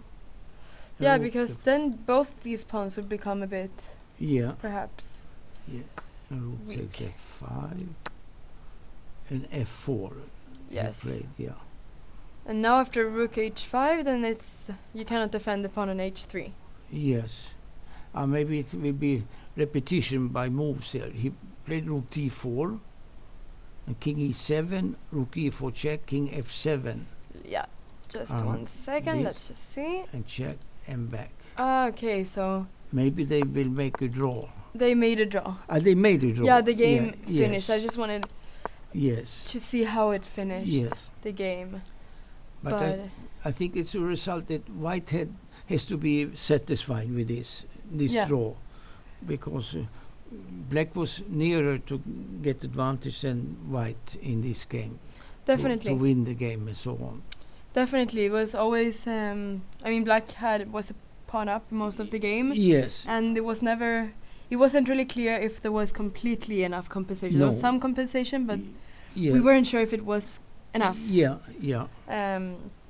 So yeah, definitely, White should probably be happy with this result. Yes. And but here, because if Rook could take here, then of course there is check here. And I was just wondering how this was. Or I can also play maybe with the king to defend here. Here, king d3. Yes. First, this move. Very important move. Yes, that's what I didn't really understand. Yes. But of course, this is because of course now if b6, then there's check here, and you're winning all these pawns. Yes. So this pawn will be hanging, and then it should be a draw. Yes. Should be a draw. Yes. Wondering if maybe g5 to play g5 and take. Pawn takes, and then rook takes b7. And you try to get a passed pawn. Yes. Here. But this should be a draw. This also looks drawish, Yeah. Okay, this game ended in a draw. All right, so that was probably in this position. It was probably the normal result. Okay, so the only game we have left here is the game between... Okay, there are some more games. So many games have finished by this point. Oh. We can see, but we can still see the game of Erik Blomqvist. Yes, I still play, yeah.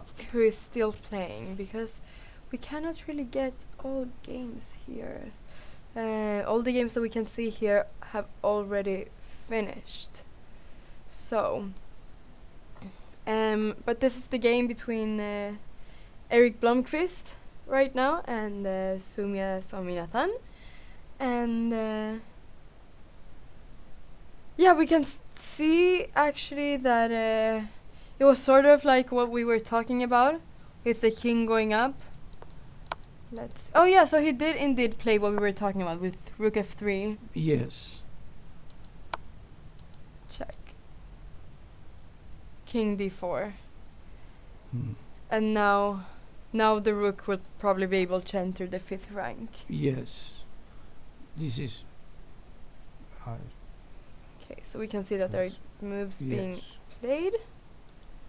Yeah, so... sorry. So, whoops. There has been a lot of moves that have been played.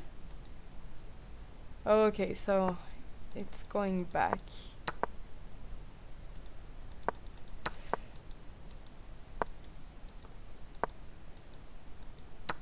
Okay, so this is how the position looks like right now. Yes. So so the other that wasn't really the position. So instead we were talking about rook f3. Erik played f4, tried to push his pawns. King d5, rook f3, c5, Mhm. Is this good for black to try to exchange the pawns remaining? What if it was? If black wants to exchange the Yeah. pawns remaining. Yeah, to change like this with c5. Yeah. Probably she has to do this something like that. But the question is when the white king can proceed to e4 and e5, but then maybe the king goes to d6 to prevent king e5. But then with the 2 pawns on both sides and one on each side, the c pawn and the f pawn, these 2 pawns will make the black king busy, one of them, and then the king goes to the other pawn together with the rook, and will win the black rook finally. No, that's very typical to having a pawn to distract the king, or to having to force the opponent to to force the opponent's king to always be attentive of that pawn. For instance, if black, the only hope if black can get rook against rook and f and h pawns, but then the king has to be back on the king side also in order to draw the game. Definitely. So but I don't see how to get that actually. No. Oh, you can see what happened. This. So that's the only hope for black then, to somehow be able to. No, the rook will be freed from the rook from f6, and then the king can come to f6. But then the white king goes probably to d5, and the c pawn will go down. Yeah. Instead, can push the c pawn now. Just push it. If he wants. Oh, yeah. The c pawn. C pawn, I would push. Yeah. Looks good.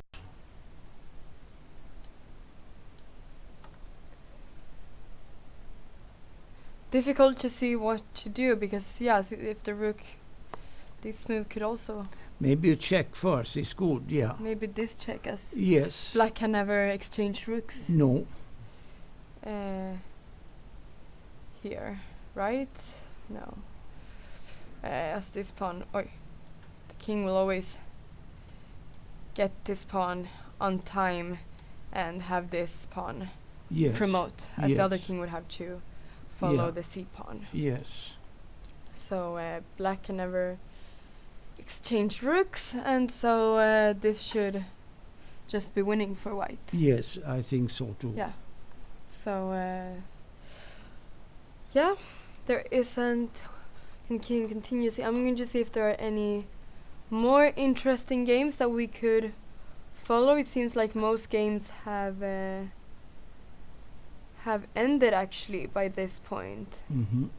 So there aren't really a lot of more games that we can follow apart from this one. Yes. From Eric Blomqvist. So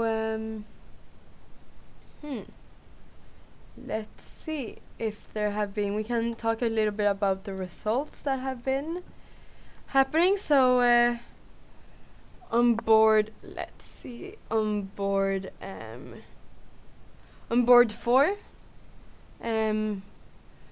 Frode Urkedal won against Liordis Quesada-Vera, the Cuban player that we were following yesterday, who played.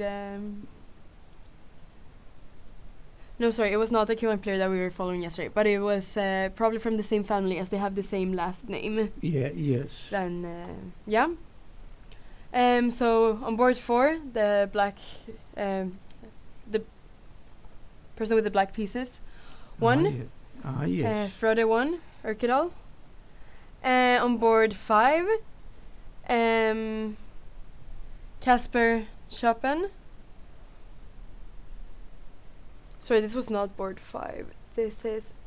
Yeah, okay, so they are not in order here. From where is Chopin, Casper Chopin? He is from the Netherlands. From Netherlands. Yes, so he's an international master from the Netherlands. And he was playing on board 9 against the Spanish international master Diego del Rey. Yes. And Kasper Schoppen won Uh-huh. this game. So we just have some results here. Tiger Hillar Persson won against Eric Santarius on board 8. So this was another result. So seems to be going well for the two top Swedish grandmasters here in the tournament. Yes. If Erik Blomqvist now manages to win this game, then both players will be on 2 points. Yes. We can just see how this game is developing, but is this the... So yeah, Rook C6 was played, and do you think that F6 should be played now, or...? Yes, it's good. F6 is good. F6, maybe, and then King F7, and then perhaps King D5 after that, and to go with C4 and so on. And then, yeah. Yes. Because this rook is simply protecting the C3 pawn. There isn't really any way to attack it. No. This rook is really good placed on F3. Yeah. Okay. Yeah. So maybe this is it for today. We cannot really follow many more games. So and probably Erik Blomqvist will be able to win this game now against. Yes. It will probably be decided very soon. Yeah. We'll continue following the games here at Rilton Cup. And thank you so much for being here again with us, Ulf. Thank you. Always really nice to hear you commentating the games. It's good. It's I good. feel like I'm here again tomorrow. Thank you. Yeah, thank you.